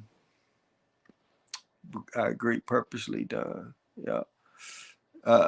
Tried to say he was high on cocaine and drunk when he crashed his boat going into some rocks. Apparently died instantly on impact. He got his brain teeth was sticking to the rocks. No, it's always a type of sacrifice. I mean, that's part of the way of their control of the sacred ball game of just the sacredness of what they practice requires blood, and they use the ball game and they use entertainment to feed it.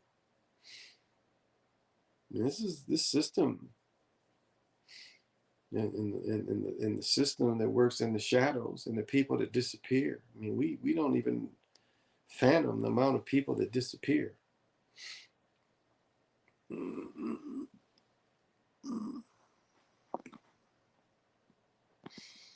So these kind of things go on. It's like you know, like they said, eyes wide shut. Well, it's eyes wide open that you pay attention, and we just noticing. But this has been going on forever. Now, does every old person worth making something out of, even old athlete, is everyone? There are people, just old people die, but they tend to need the dates to line up with some of these people. So not only do you agree, you know, to give up your soul or your life force or your life energy, but you also accept, well, you won't know, you know, you won't know. So when they just take you out, you just accept it. And it's kind of a bind. That's probably part of it too, is, you know, the day selected is probably a bind for that person as well. In case that person tries to, you know, that day comes and they try to renege. Be like, hey, thanks for the fame, but I'm not paying with the soul. And so they have to, you know, put the day and the date. It's probably a way to bind them, is my guess. So the person can't back out. And a lot of people say, well, you know, 87-year-old person. But for the most part, 87-year-old people can just keep living, and it ain't really natural for them to die if they're pretty, you know, pretty active guys.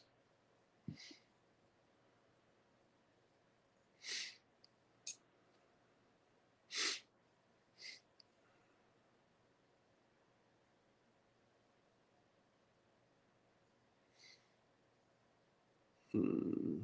Hmm.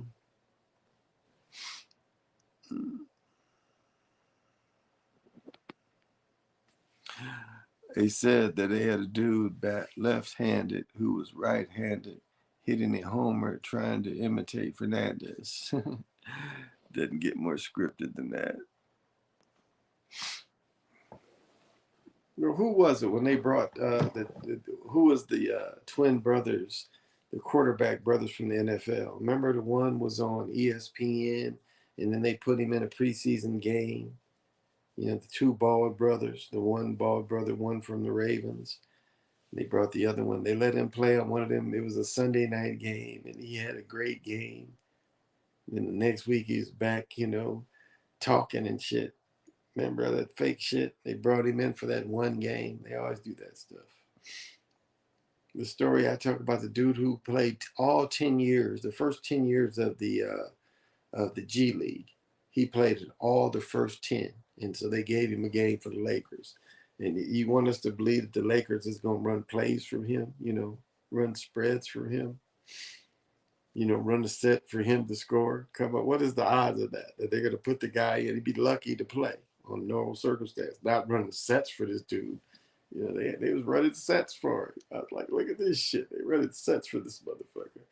And of course, they had the magnets on where dude was hitting the J's and shit. But it was just like not believable, you know. Just so not believable.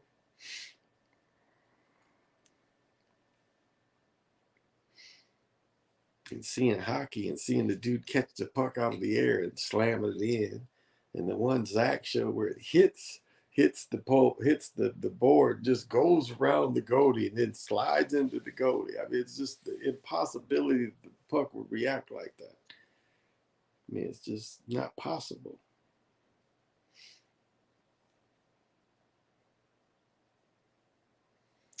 So, how close am I getting? I remember that one for the Eagles over Lasky.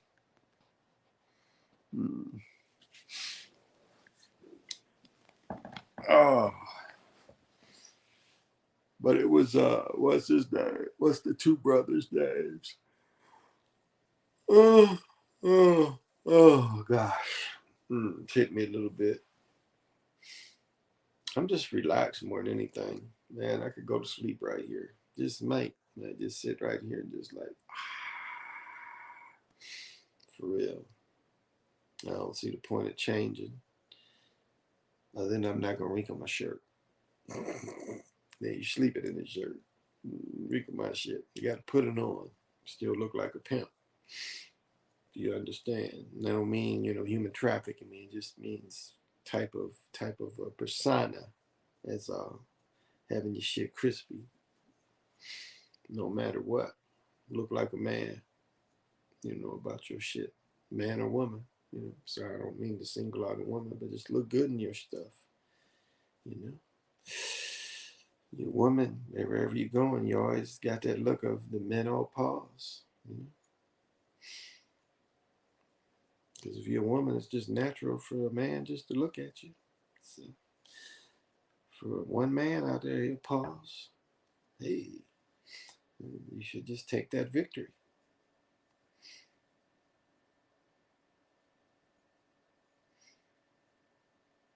Because if you have a man, you want your man to look at you like that. Like every time he looks at you, if you and your man in a party and he just looks at you and he's just in his mind, he's just imagining what's it's like just ravishing you. And you meet that thought with him, and in your mind, you just wish he was ravishing you, and just through the thought, you both have that same experience from across the room, and that's love, you know. Because despite all these obstacles, you found a way to, make an ultimate connection just in the moment of your love, and that your love is that strong. Huh? I must have said something. Okay, I'll give it out. Where's that come from? I'll give it out. Hmm. Okay. I wasn't aiming to do that, but I guess I hit something there. He's like, here, you said something there,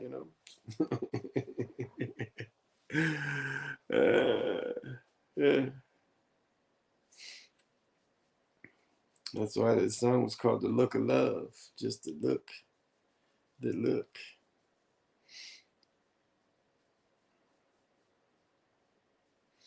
Sitting here rubbing my feet together. My brother would laugh.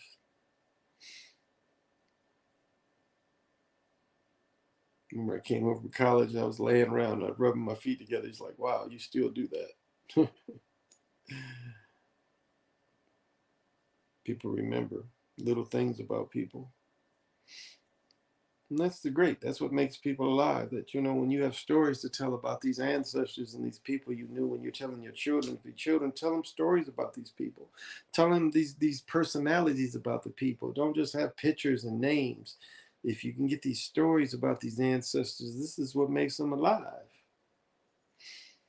It's like I tell them about my ancestor that liked jumping into wells, and the only way I could really experience that shit is had to jump in the well, and I really got to like, damn, this shit really ain't bad.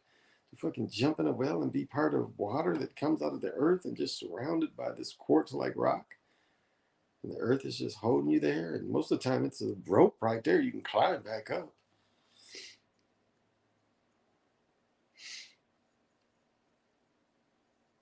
So these people become alive because of the stories.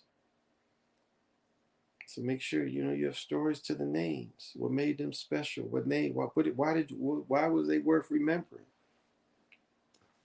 So you should have a story to tell with these names. I had a relative very good at that. Talked about a relative every time he would come home. He'd kind of whistle, kind of sing out to his wife so she knew he was coming. It's like every day, never, every day, sung out to her.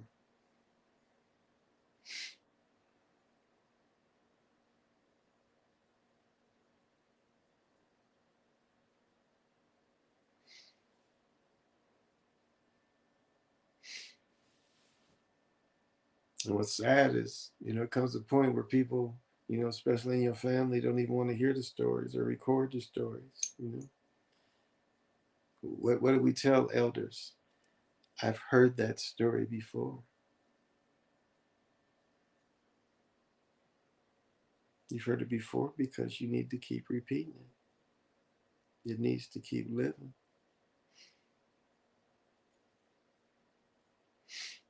This is what makes the family members unique, is the stories that make them alive. Those are people that, want to talk to the dead without realizing how to make the people alive. You want to talk to them while they're alive, talk about their stories, make us see them as they were. That's how you make them alive. You don't need no medium to do that. You just start telling us the story through your expression. We'll understand and we'll see the person.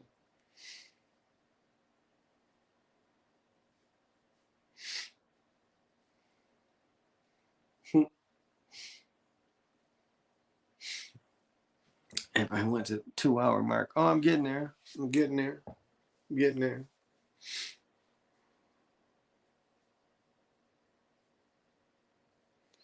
So what have I went over tonight?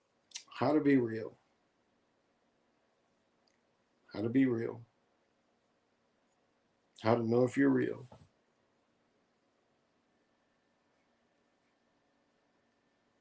Because you can become real and then become unreal again. I mean, think about it like this.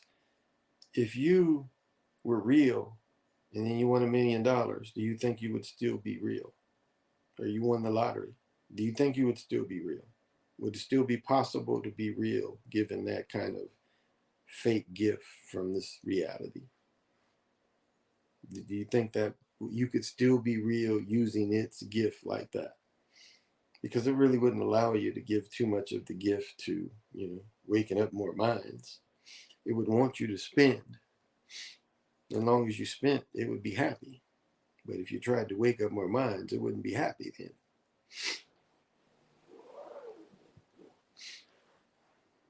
As long as you spent. But the more you spend, the less real you would become. Because you would trade your realness for things, materials.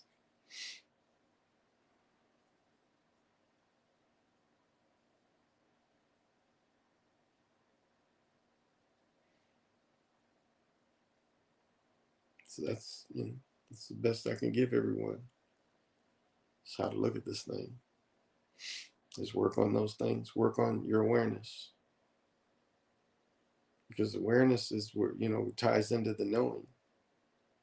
Because if you're not aware, you can't really know. And if you have something else in there giving you signals, you'll never get to any of the steps possible.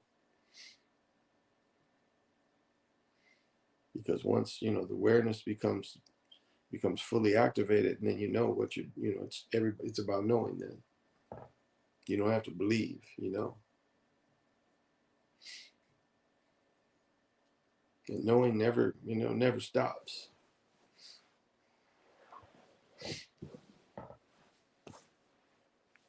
It's like energy just flows.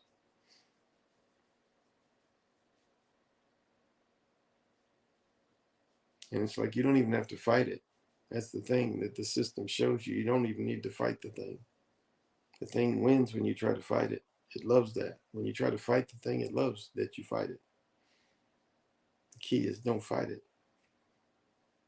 You don't have to fight it. The man said, fight the power. You don't need to fight the power. You just need to be aware. Because being aware, you're fighting it. So I was trying to tell people, about that movie, Saving Guy. Why that movie was so important to understand. This guy became real. He tried to show other people. He tried to show his best friend. Here, I got some shit. You're real. This makes you real. His friend didn't even want the shit. Remember, his friend put on the glass like, what the fuck is this? It's like, I want to make you real. So you can't make anyone real. They have to, you can give them the tools to become real, but you can't make them be real. It's almost like a love potion. So be aware of that. If you're trying to make people real, can't do it. They have to do it on their own. And no slides probably looking and saying that's free will. No, it's nothing to do with free will. Yeah. And my problem with universal law. Universal law don't exist. The universal law shit is bullshit. Tell me why the Europeans were able to come to America if universal law existed. Because technically we were other worlds. It was almost the same as going through a plane, a spaceship from one place to the other. So I don't want to hear that universal law bullshit. Didn't exist then and still don't exist. That's some bullshit.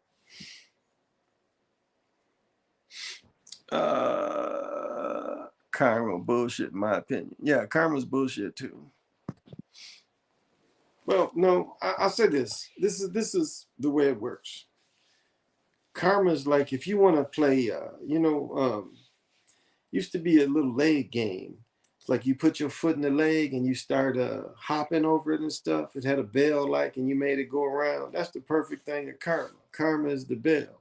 You hook it to your leg and, you just hop around and you're hopping around good. But every once in a while, this little heavy bell is coming. So as long as you got a good rhythm and you ain't tired, you'll miss the bell. But if you get tired, and that's kind of how karma works. You want to be above karma, which you can. You take all that stuff of the Kabbalah and you take all that stuff in. Again, you want to be above all that stuff. Cause, reaction, you can live above all that. You don't even have to be caught into that. You can observe it. You can observe it. Be an observer. You ain't got to deal with it. Cause and reaction, You get above karma. Karma is the same way like being above the golden ratio. At some point when you get in the ethers, you got to get above the golden ratio. The golden ratio is there just to get you in so you understand to see these different textures and fractals still exist for you to move forward in. It ain't for that you just gaze forever. You got to move, you got to get above it. And that's the lesson. The lesson is to get above it, not to just live the game of it. You learn to get above that. You don't live with it. Depend on it. And that's it. And it's like balance. Balance is not just being in the middle. That's why you got other brothers saying wellness and balanced vibrations. Well, balance ain't just sitting there, being in the middle. I'm balanced. Hell no. Balance is, it takes a lot to stay. Keep it going. The car tell you that. The car got the best alignment. The car is still doing a little bit of this. So balance ain't just balanced. Balance means you're moving. Balance is moving. It's moving to the right rhythm. That's what balance is. You're always moving to the right rhythm. That's when you're balanced. You're moving always to the right rhythm. So whatever rhythm is, you're moving with that rhythm. That's what balance is.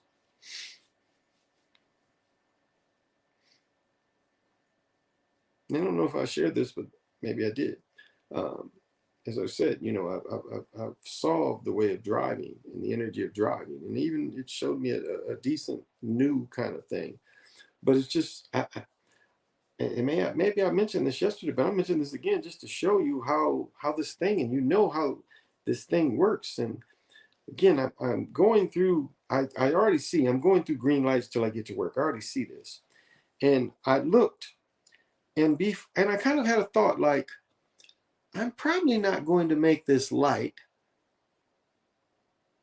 because I'm looking at the traffic, and all of a sudden a car gets over for really no apparent reason, and then the car makes it, and I knew because that car activated the light that the light was going to go longer, and I was like, whoa, this I just saw the system manipulate itself to benefit me. I saw the system manipulate itself to benefit me.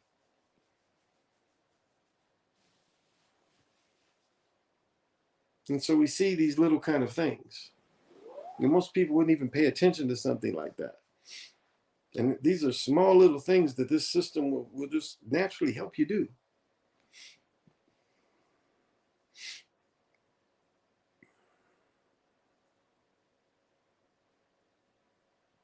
And so the wind is not to fight. Don't fight this thing. You ain't got to join this thing either. You got to become real. Don't fight it. Just become real. And being real is, what did Boudini say? Being real is a motherfucker. Being real ain't easy. Remember Boudini and Ali with Jamie Foxx? Well, Jamie Foxx should have got an Academy Award for being Boudini, if anything. He did a great job of being Boudini. But what did he say? Being real ain't easy. Being real is a motherfucker.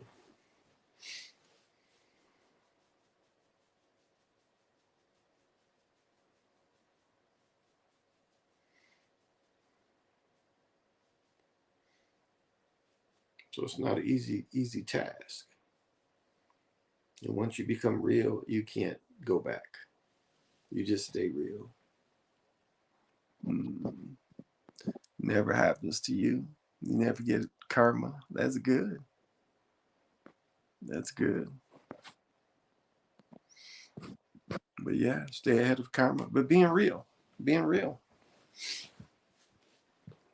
It's not gonna go away. Once you become real, you're not gonna be able to reverse it.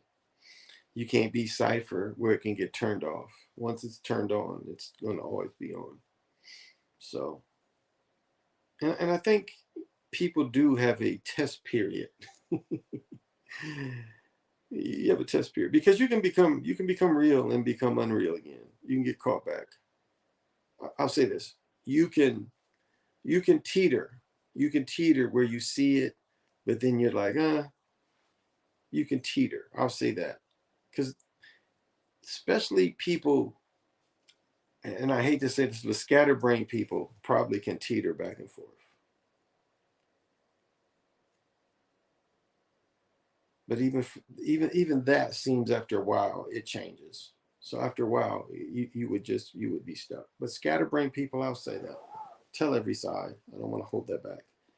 They seem to be able to teeter a little bit. But serious people, it seems like once you decide to go forward, you're forward. So I told the whole story. I wasn't gonna hold back. And no motherfuckers say, hey, yeah, you didn't tell it all. No motherfuckers. Yeah, scatterbrained people tend to be in their boxes sometimes. Say that.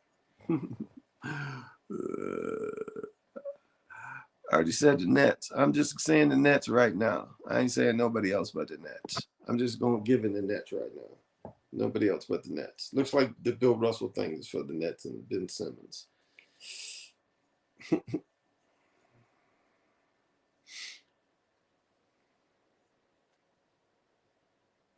Meditate every day, though. I'll say that. That's a good way to keep noise out of your brain and to become real, really, when you know your own thoughts and know that you don't have any other thoughts or any attachments, This monkey on the back is a real thing. You have something right there feeding you thoughts. And you can see that too, because you can perfect way to see this is, this may sound simplistic, but put cards out. Like Put cards out. How do I explain this? Slowly put cards out in front of you and look at how the response of each card pops up to you. Now, if you know yourself, you know each response you would have. But see if a certain card, there's a different response that comes out.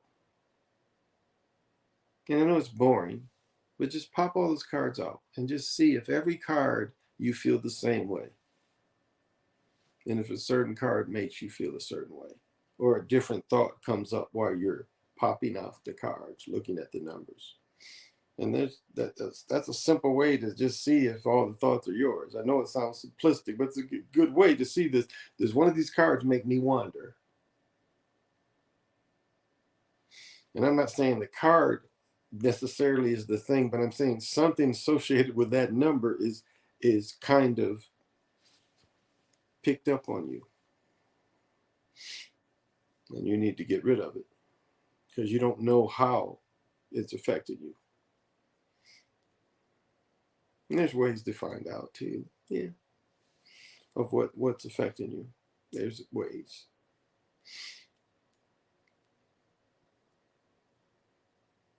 But meditating is another way too. Because a lot of time interference want to come in, interrupt the meditating. And I do a thing called hold. It's just keeping all the thoughts. The only thought I'm coming in is just hold. Nothing else. Hold means nothing's coming. You know. And after a while, it's just a vibration. I ain't even got to think hold anymore because it's just the vibration of the word. As it becomes deeper and deeper and deeper.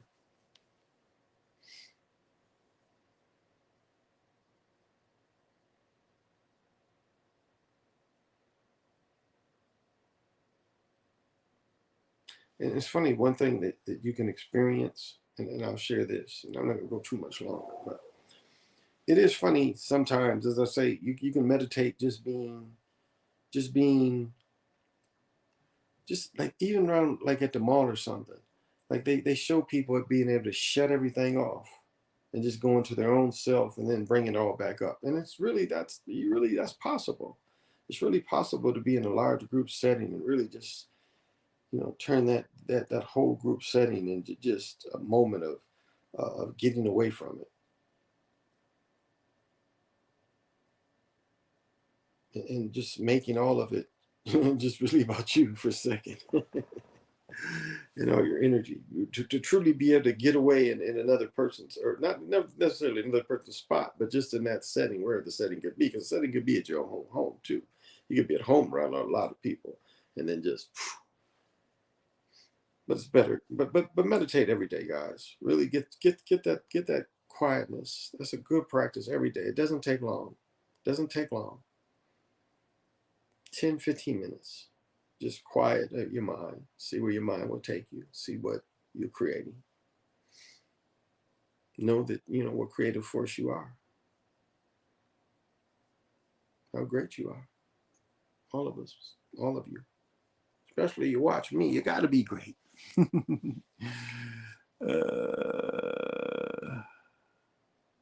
What? I don't know. I don't think people ever wake up. They won't. Did you ever salt dog food or just cane? Salt dog food. I don't know what that means. Salt dog food. uh, I don't know what that means.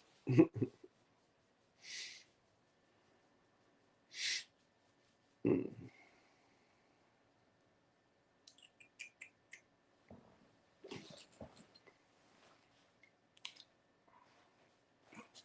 Here it is.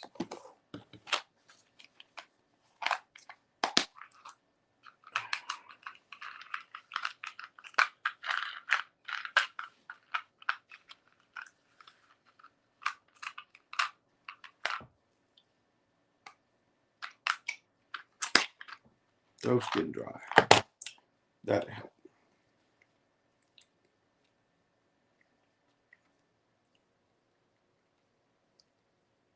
Mm.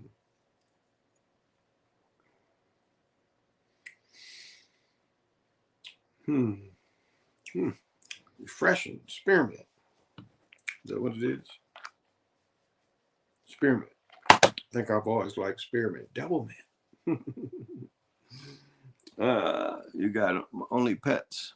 Yeah, I just got cats. I just got cats. One time I lived in one house. We had 2 dogs, 4 cats, a bird, fish, maybe 3 cats. No, one ran away. We had 4 cats at first, and one ran away. Yeah, we had all that in one house, and a baby, and a baby. All that and a baby. It's cool. We used to have one of them hound dogs, a beagle. Shit, beagle would smell mice before the cats. Cat came in the house, the beagle would be on it. And the cats would be following the beagle. Cats like, this motherfucker knows something. You know, I'd see the cats talking to each other like, after a while, they knew like, this motherfucker, because the beagle wouldn't get the cat. The beagle couldn't get the mouse. Well, I guess if the mouse ran, the beagle, but he couldn't get cornered. But cats got to following the beagle. Be like, shit, motherfucker knows this motherfucking mouse. Where you at? Where you at? And cats would go get it. Beagles ain't really made to get the mice, but the cats is made. But something like them rat terriers, they go after the mice. Badass dogs. And even like the dogs that's made, like the wolfhounds, and dogs made to kill wolves. I mean, that's a hell of a thing. They created a dog that would fuck wolves up. So on your property, you'd have 4 or 5 of them kind of dogs, because dogs like being in packs. And a pack of wolves come, and you got a bunch of them wolfhounds on your property around your animals. They pack up, fight the wolves, kill the wolves. Bull master, well, no, the one masters was made the same way. Masters was made to kill wolves. I think the masters was the first dogs made to kill wolves. Entirely to kill wolves. A wolf made to kill a wolf, because they already proved that all dogs come from wolves. So they made a wolf killer to kill a wolf. They born something from the wolves to kill the wolves.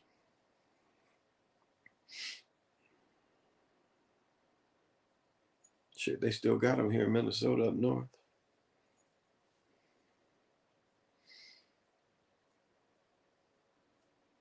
Well, I think I'm gonna call it a day. I got a little work to do. Hope y'all didn't mind me philosophizing. Make it soft. Make it soft.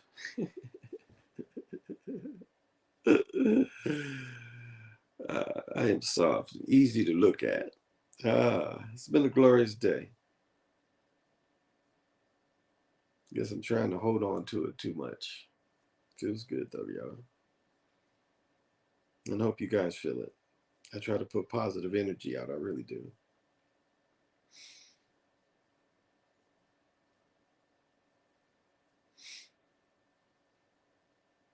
And I don't talk about sports corruption just because to get views. I talk about it because it's wrong. Because, well, not from right or wrong. From it's a corruption. You know, sports should be used to uplift people and bring people together, and everybody being the star. And I guess that's my thing on, everybody getting a ribbon for participating. If you're on the sacred field, you should get rewarded for doing it. Not that you did the best or you won, but that you participated in something that's sacred. So you should get rewarded for that. But that ain't taught. It's the winning and using and winning and losing and the star. Not taught that you just participated in something sacred. So you should remember this. That's how it should be taught. And that's how it should be rewarded. That's why I think they should be rewarded. Because every time they participated. But the other things emphasize so much, not the spiritual part.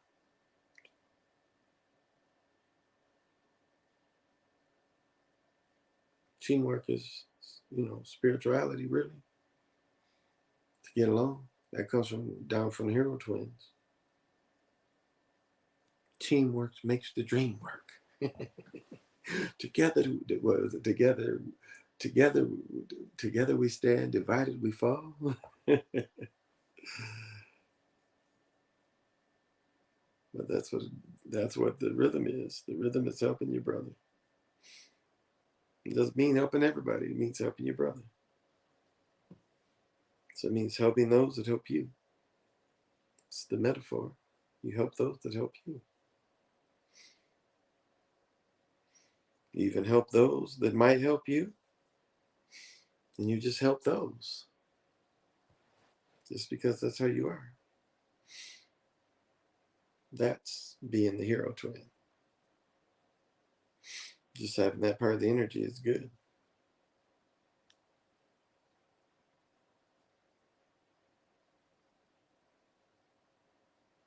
That you'll be able to power twins activate.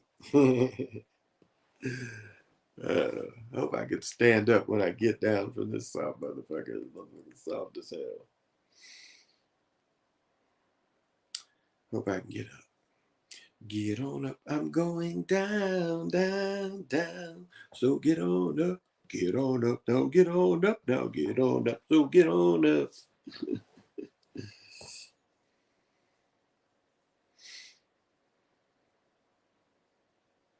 That's why I listen to music so much. A lot of music. I want to live to my own theme song. I want to create my own theme song every day. It ain't just one song, it's always different songs. Every day is my own different theme song. And that's how you should have it. Different rhythm every day, or even if it's the same rhythm for a number of days, until the new one comes by. You should live to your own theme song.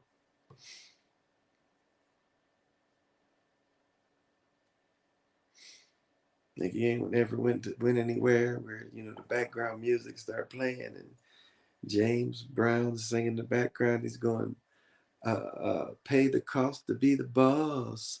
Da-da-da-da-da. Fred Wesley and them in the background playing the horns. Da-da-da-da-da-da. Pay the cost to be the boss. Da-da-da-da-da-da. Look at me. You know what you see. You see a bad mother. You never went anywhere and had that shit playing in the background as you going to do your work or doing some shit.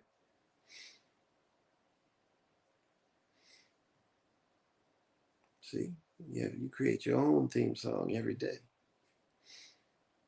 Because that's how high your energy is. Okay, that's some shit that just went one way and the other. Okay, I saw it on here. I didn't see it up here, but I saw the shit move through there. Okay, that made my skin move. Saw it through there. Did not see it up here. What the fuck was that?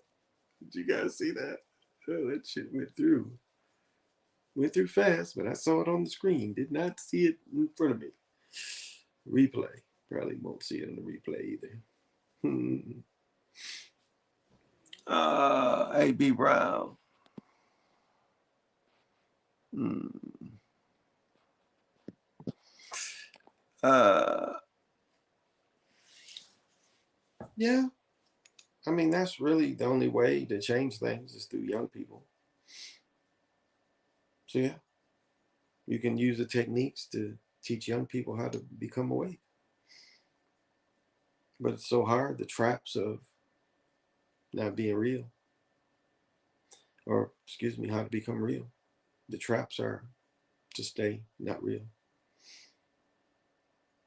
Getting along is not being real. And some people have to stay back and play not being real. You could still be real and still play not being real. But still be stuck in the system, even if you are real. Because some people realize that they are real, but don't know how to get away from the system, how to play the system. Oh, I am definitely gonna need help to getting up out of this position right here. I am super sore. And look at this, guys. You see this? I just hate showing this. This is like, you can't even see the color of the rings. I'm just so gold. Look at that. Look at my arms. I'm just my face. I'm just gold. See, golden, just golden skin. The golden man. See, it's just a shame. See, I'm not brass. Don't look like brass. See, that's not the same. Look, you can't even barely see this rock. It looks so good against the gold. See that? Looks like the rock is just on my finger, nothing holding it up. You see that? Doesn't even look like anything's holding it up. It's just like a pretty rock on my hand, you know? See that? No gold really look. You can't really see any gold on my finger. It all looks like one thing. The rock is just floating in space. Ooh, those colors are kind of hitting it, isn't it? Yeah, a little bit. I don't know how I can do that better with the, huh. Kind of some of those colors are coming through. Yeah, they really are. Yeah, getting that fire going. These fire agates are very protective. Very protective. Man, you sound like the police, man. Did you ever dabble? I've mentioned so many things of so many different things. Uh,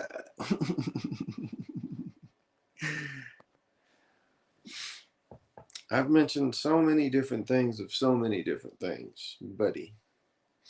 I have seen it before. I'll say that. But that was definitely not my thing. But easy to sell. I mean, people were better. Heroin addicts weren't the same as crackheads. Better people. Not saying better people, but better customers by far. Heroin addict every other day. Usually, I mean, people ain't dying on heroin every day like they, back in the days, like they say they are now. I mean, they really weren't functional heroin addicts. I mean, again, during the height of the crack epidemic, people were still shooting heroin. So it wasn't like the heroin addicts went away. It's just nobody paid attention to them anymore. No, nobody really did. Nobody was on heroin. Nobody cared. Wasn't nobody getting really busted for heroin like that. Heroin dealers wasn't trying to get that big. Heroin dealers sold the same heroin to people for years and have so many customers and be comfortable and don't have to just be slow rolling. That's how heroin is sold. People just slow roll it. That's why I watch this Al Prophet stuff. Like, these people got to be out there just, heroin is different. You can slow roll heroin. People are a little not as crazy.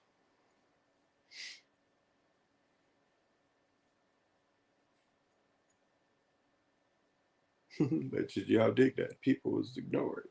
They was ignored during that time. Heroin was ignored because all the emphasis was on crack.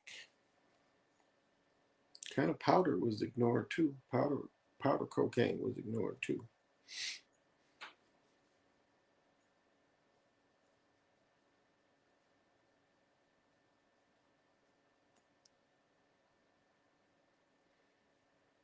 Make you just wonder what's next. What is next? Oh, definitely gonna need help getting up. I am perpetually stuck on this couch. We're going to need somebody youthful to pick me up. At least give me a hand up. I can operate once up. But until then, I'm going to be stuck on this spot. I might take a nap if nobody comes to my rescue. So if you're out there and can come to my rescue, please lift me up. You lift me up when I'm down. Yeah, I'm going to start getting it together. No. Yes. Well, y'all, this has been the Chocolate Mountain Show. More. Till we meet again. Hey, Vanetta, thank you for joining me. It's going to be a nice day tomorrow, so I hope you enjoy it. Till we meet again, y'all.